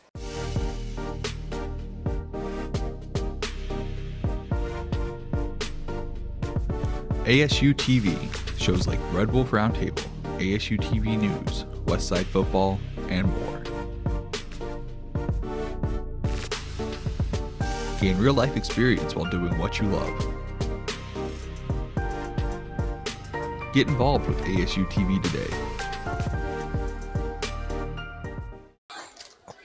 And welcome back to Warrior Stadium, home of the Westside Warriors, in tonight's Friday Night Lights presentation on ASU-TV and Ritter Communications. And as you're hearing the cheerleaders count, do not adjust your television sets, ladies and gentlemen. The score in this one, 44-7. We've seen Pocahontas get 2 onside kicks already today. Turnable field there for Westside, and he's going to get swallowed up. about the 30-yard line. So here comes Coach Ingles' offense in this second half, and only able to find the end zone one time. But Cooper, I've got to ask the question: Do you still have a television set? A television? No, I don't know what a TV is. I'm old school, baby. Just want to make sure. I have a laptop.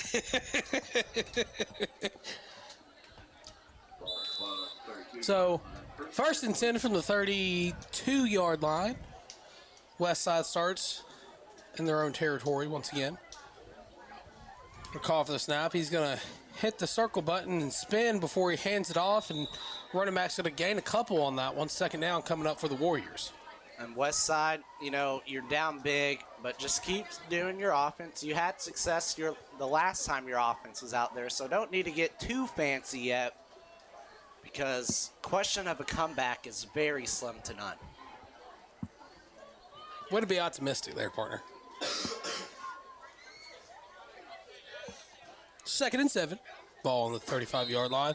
And that time they got Pocahontas jumping. There we go. You got to take all the positives you can get. You get free 5 yards, make it a 2nd and 2.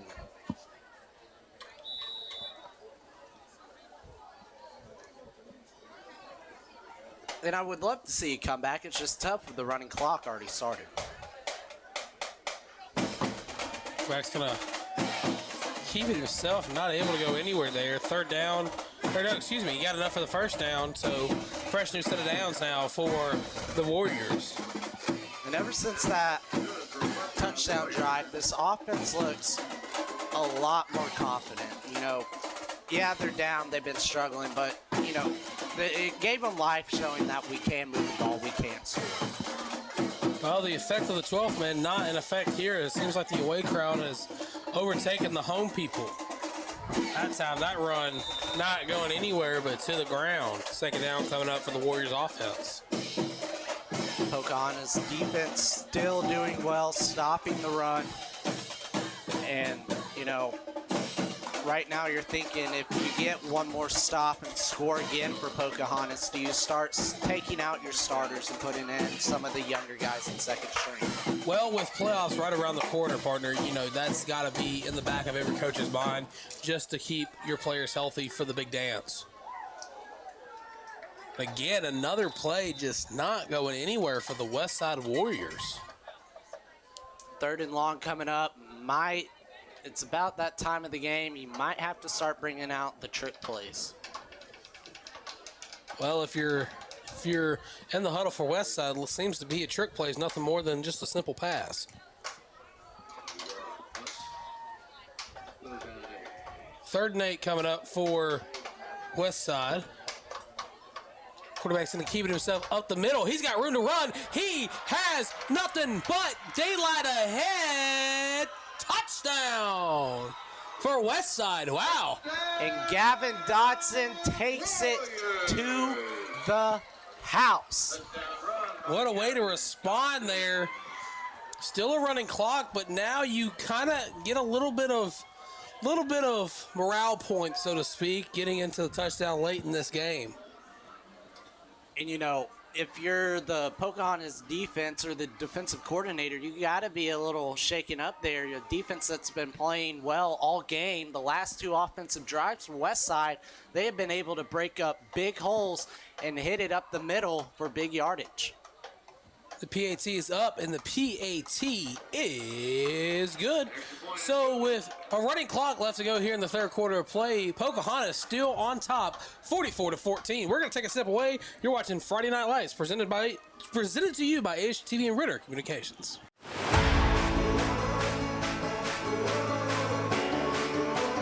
I think one of the things I learned at Arkansas State was life is 10% of what happens to you, 90% of how you respond to it, and that's just something that I live by.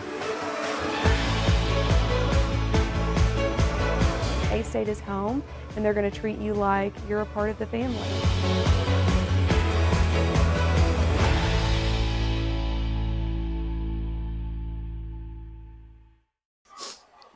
And welcome back to Warrior Stadium, home of the Westside Warriors.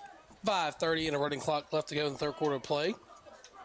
Pocahontas still up big. Tristan Harlan here with my broadcast partner, Cooper Melder. Excited to call the remainder of this game for you all tonight. And we're seeing it's a lopsided score, but we're seeing the offenses finally get going. We saw a big one-play touchdown from Pocahontas, then Westside just trot it downfield for a big score.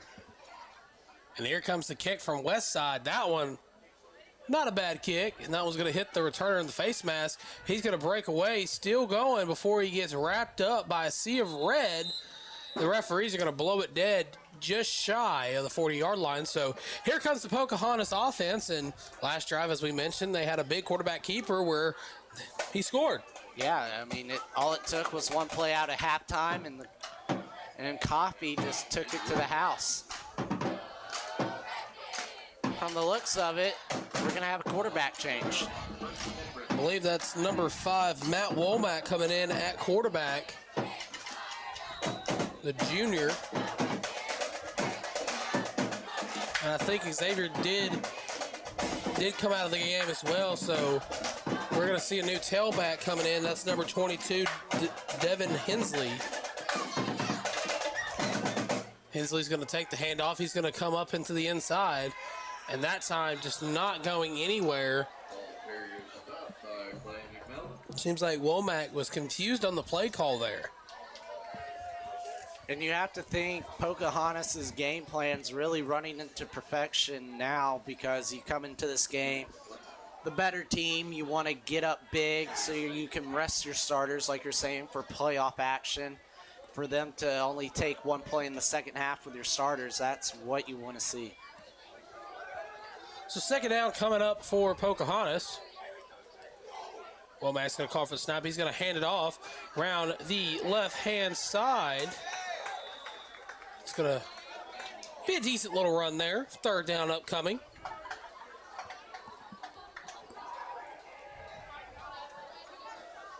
And for Westside, you just got to get off the field, because it's to the point of the game you're up this big for Pocahontas. Unless it's a 4th and 1, they're most likely going to be punting the ball.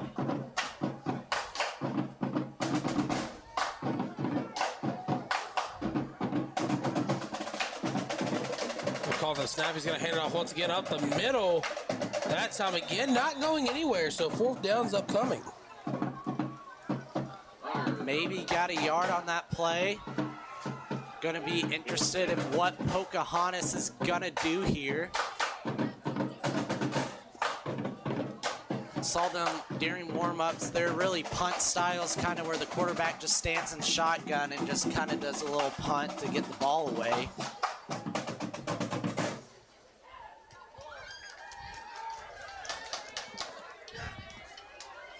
For now, it looks like they're going to be going for it. 4th down coming up for the Redskins. Quarterback, low man in the backfield. Syke, he's going to hand it off. And that time, Westside's going to get a big stop on 4th down. Wow. And that's what you needed from the Westside Warriors defense. Your offense has been moving the ball downfield the last 2 drives. They're coming back out here with all the momentum in the world. Can be looking at a 23-point game instead of a 30-point game if the offense gets going. 90 seconds remaining in the third quarter of play. Pocahontas with a personnel shift on the defensive side. You honestly have to think, if Westside does score here and make it a 23-point ball game, will they stop the running clock? First down for the Warriors. Quarterback going to keep it himself. And he's going to get to about the 40-yard line. It's going to bring us to under a minute left to go in the third quarter of play for Friday Night Lights presentation on ASU-TV and Ritter Communications. If you missed the first 2.5 quarters of action, Tristan Harlan here with Cooper Melder, my broadcast partner for this evening.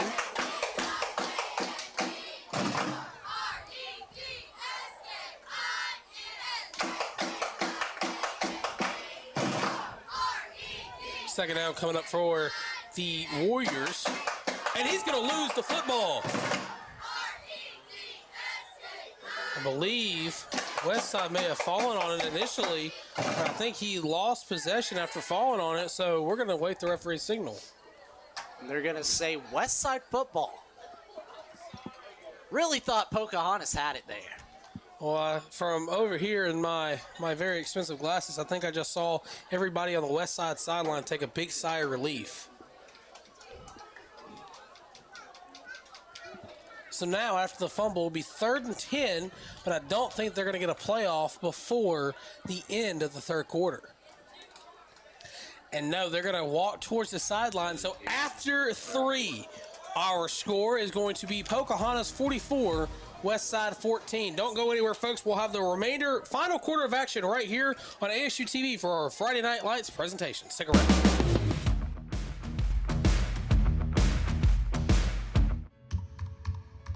Most of us are in touch with the internet in one way or another all day long. A fast, secure connection matters. It keeps us entertained, informed, in touch. Ritter Communications cares about your connection.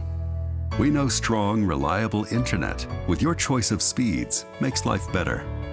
To learn more about our internet and Wi-Fi choices, call or visit rittercommunications.com. Students should watch ASU TV just to see the creativity that a college student can get. The creativity that some of these students have is truly amazing.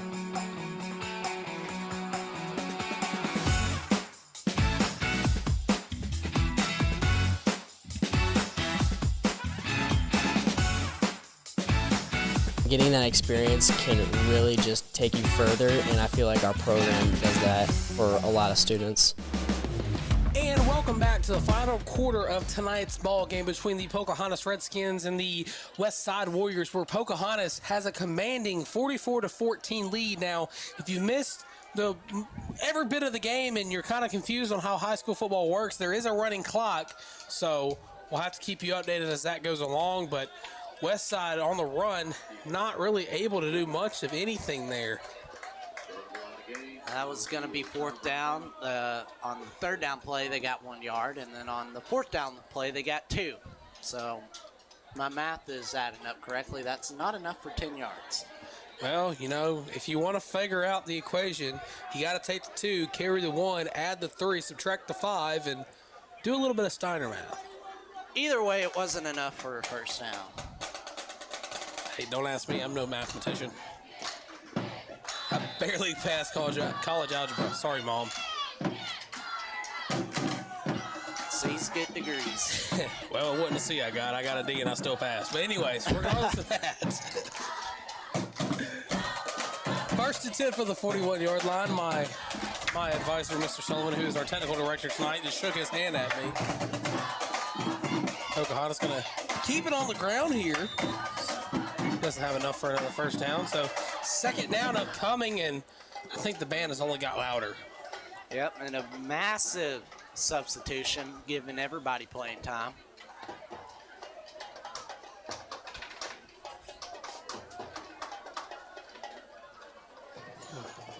Staying at quarterback is Matt Womack.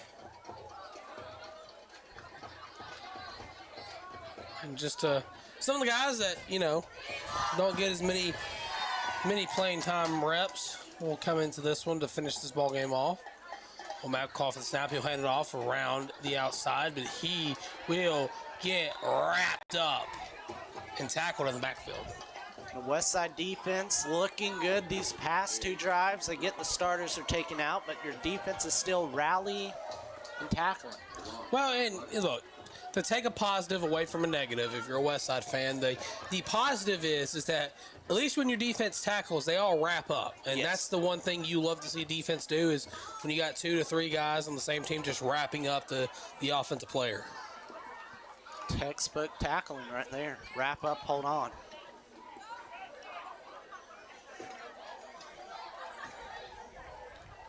Third down here for the Redskins. Quarterback going to hand it off once again. Breaks away from 1. Still on his feet, but he will get thrown down. It's number 33 on the carry.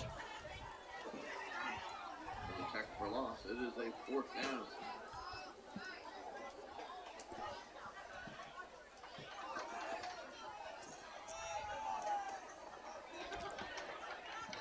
Under 10 left to go in the final quarter of play. Pocahontas hasn't punted it once today. They've been going for it every time on 4th down. Expect them to do the same, just keep it on the ground. And just because you said that, they're probably going to punt the ball here. Nah. And I guess you're right, my friend, but they're going to hand it off, and the only thing he did was get to the 35 instead of the first down. So a turnover on downs will result in Westside gaining possession of the football in Pocahontas territory. But if you're counting your chickens, I think some of them may have already hatched, because I don't think there's enough time left in this one for a comeback. Yeah, but you can still get something going on offense. You got 8 minutes. Try to get something going.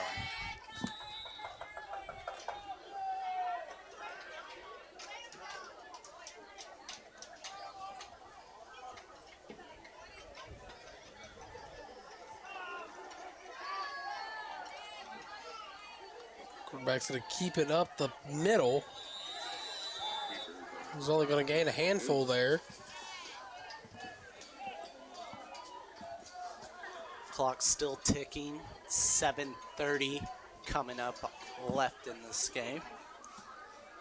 And if you're Pocahontas, with a win like tonight, you saw your offense do a bunch of good things. Defense kind of broke down the last 2 drives, but besides that, played a really good game. And, you know, you got to start looking towards the playoffs.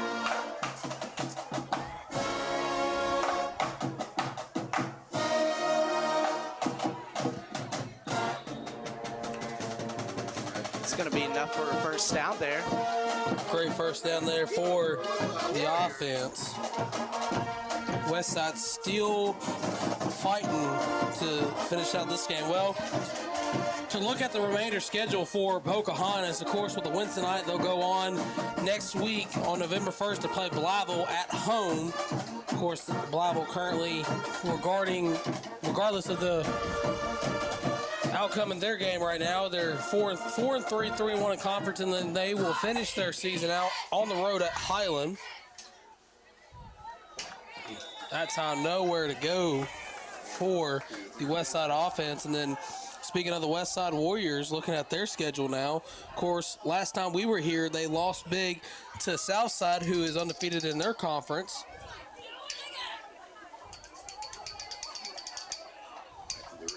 But after tonight's game, they will, of course, take a loss against Pocahontas, and they will have 2 games. First game next week against Highland here at home, and then they'll finish out their season on the road at Gosnell.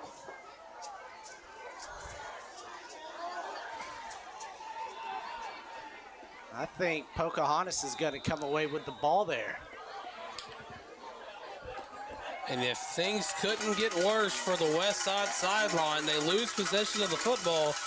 And, you know, you can blame it on a lot of people, but Cooper, one thing you can't blame it on, you can't blame it on the rain. Can't blame it on the rain. Not tonight. Hurricanes already passed. And you can't blame it on the sun either, because it's a night game.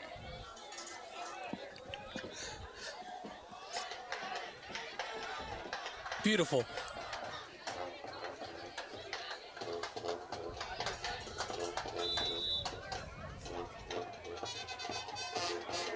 Pocahontas just going to take their time getting the play with 5 minutes left here at Westside Warriors Stadium. You know, and the thing is like, you know, as much as well competitive as both of these teams been, regardless of the scoreboard, it's just time for Pocahontas to get a first down and run the remainder of the clock out. I mean, kudos to Westside for continuously fighting, but I think they may have got the football back. Hey, the game's not over till the clock hits triple zeros. Westside gets the ball back. Well, sometimes you always miss a stain when you do laundry, and Pocahontas has had their one mistake in this game. Westside, the ball on the 15-yard line, you got to come away with points. So first down after the fumble, and that play is not going to go anywhere.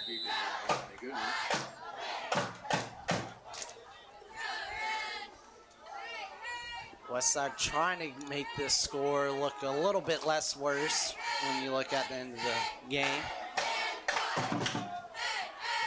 I'm sure everybody on the Westside sideline and in the crowd has got the same thing in mind, and that's for them to go score.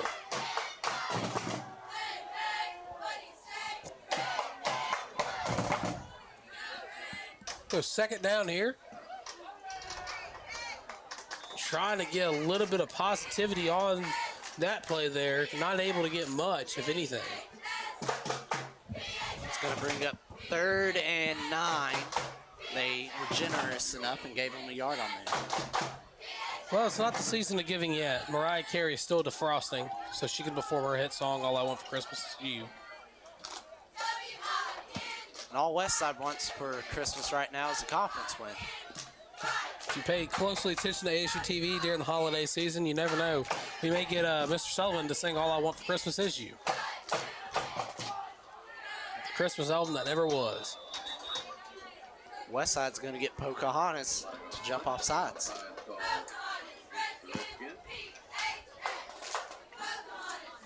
Going to make it a more manageable 3rd down. More manageable indeed. So we're approaching the 2-minute mark left to go in the 4th quarter of play.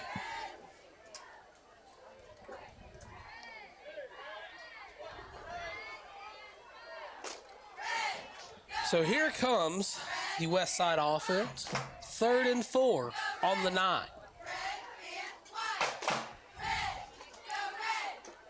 Go up the middle here. They're going to fight for extra yardage.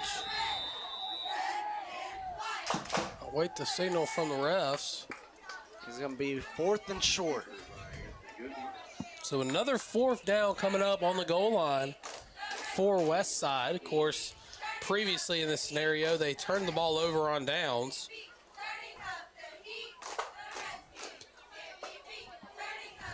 With 1:30 left in this game, this is Westside's last shot at getting any more points.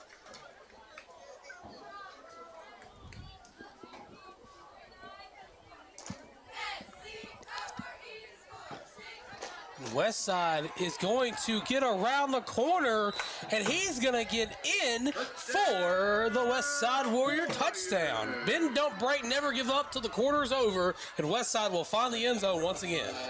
This is going to make the score 44-20. They can tack on the PAT, get 21 points, but besides that, Westside finding some life.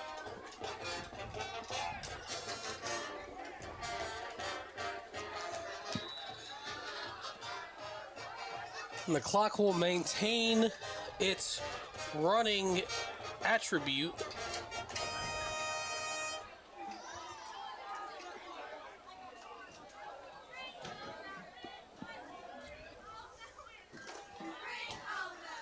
The kick is up, and the kick will be no good.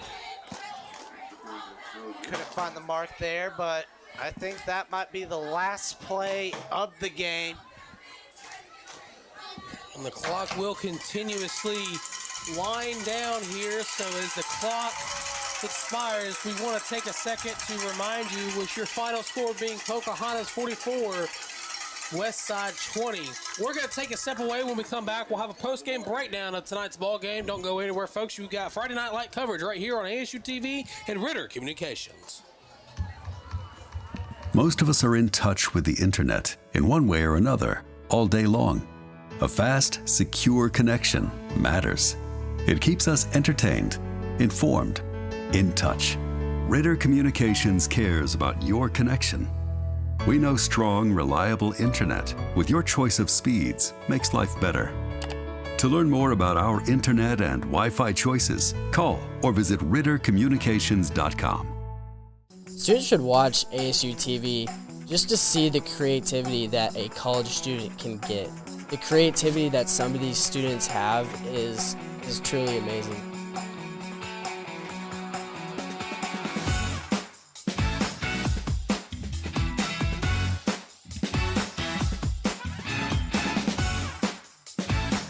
Getting that experience can really just take you further, and I feel like our program does that for a lot of students.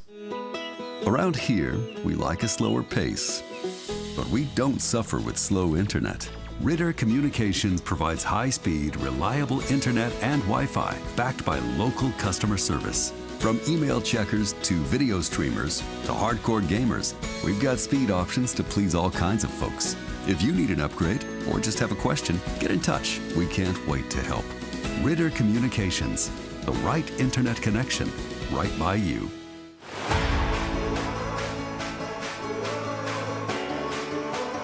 I think one of the things I learned at Arkansas State was life is 10% of what happens to you, 90% of how you respond to it, and that's just something that I live by.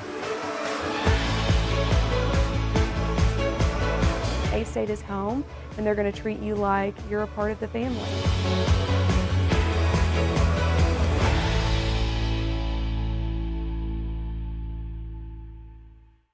At Ritter Communications, doing right by you is being right where you need us to be.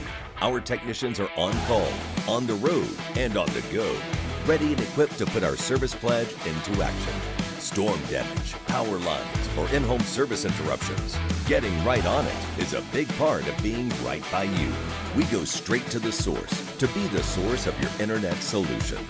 Right by you is reliability like no other, only from Ritter Communications. And welcome back to Warrior Stadium, home of the Westside High School football team, where it was a one-sided affair all night long, but not in the side of affair that the home team usually likes. I'm Tristan Harlan here with Cooper Milner, and Cooper, to keep things short and sweet, I want you to break down this game for our fine viewers at home. Well, from the start of it, it was just a one-sided affair, like you said. The game went exactly to Pocahontas' playbook, and they ran it to perfection. Started off the game, they were up 8-0 at the end of the first, but after that, it was all Pocahontas. They just kept scoring. They were scoring in one plays. They took the big plays and just kept Westside off the field, their offense, and, you know, did everything they needed to and got the starters out and started the second half. Right, of course, don't forget next week when Westside plays their final home game of the season. We will have that coverage right here on ASU-TV and Ritter Communications. So for one final time tonight, you've been watching Friday Night Light football coverage right here on ASU-TV and Ritter Communications. I'm Tristan Harlan saying goodnight. Have a good weekend, and make sure to come out to Centennial Bank Stadium on Saturday at 6 p.m. to cheer on your Red Wolves. Goodbye, everybody.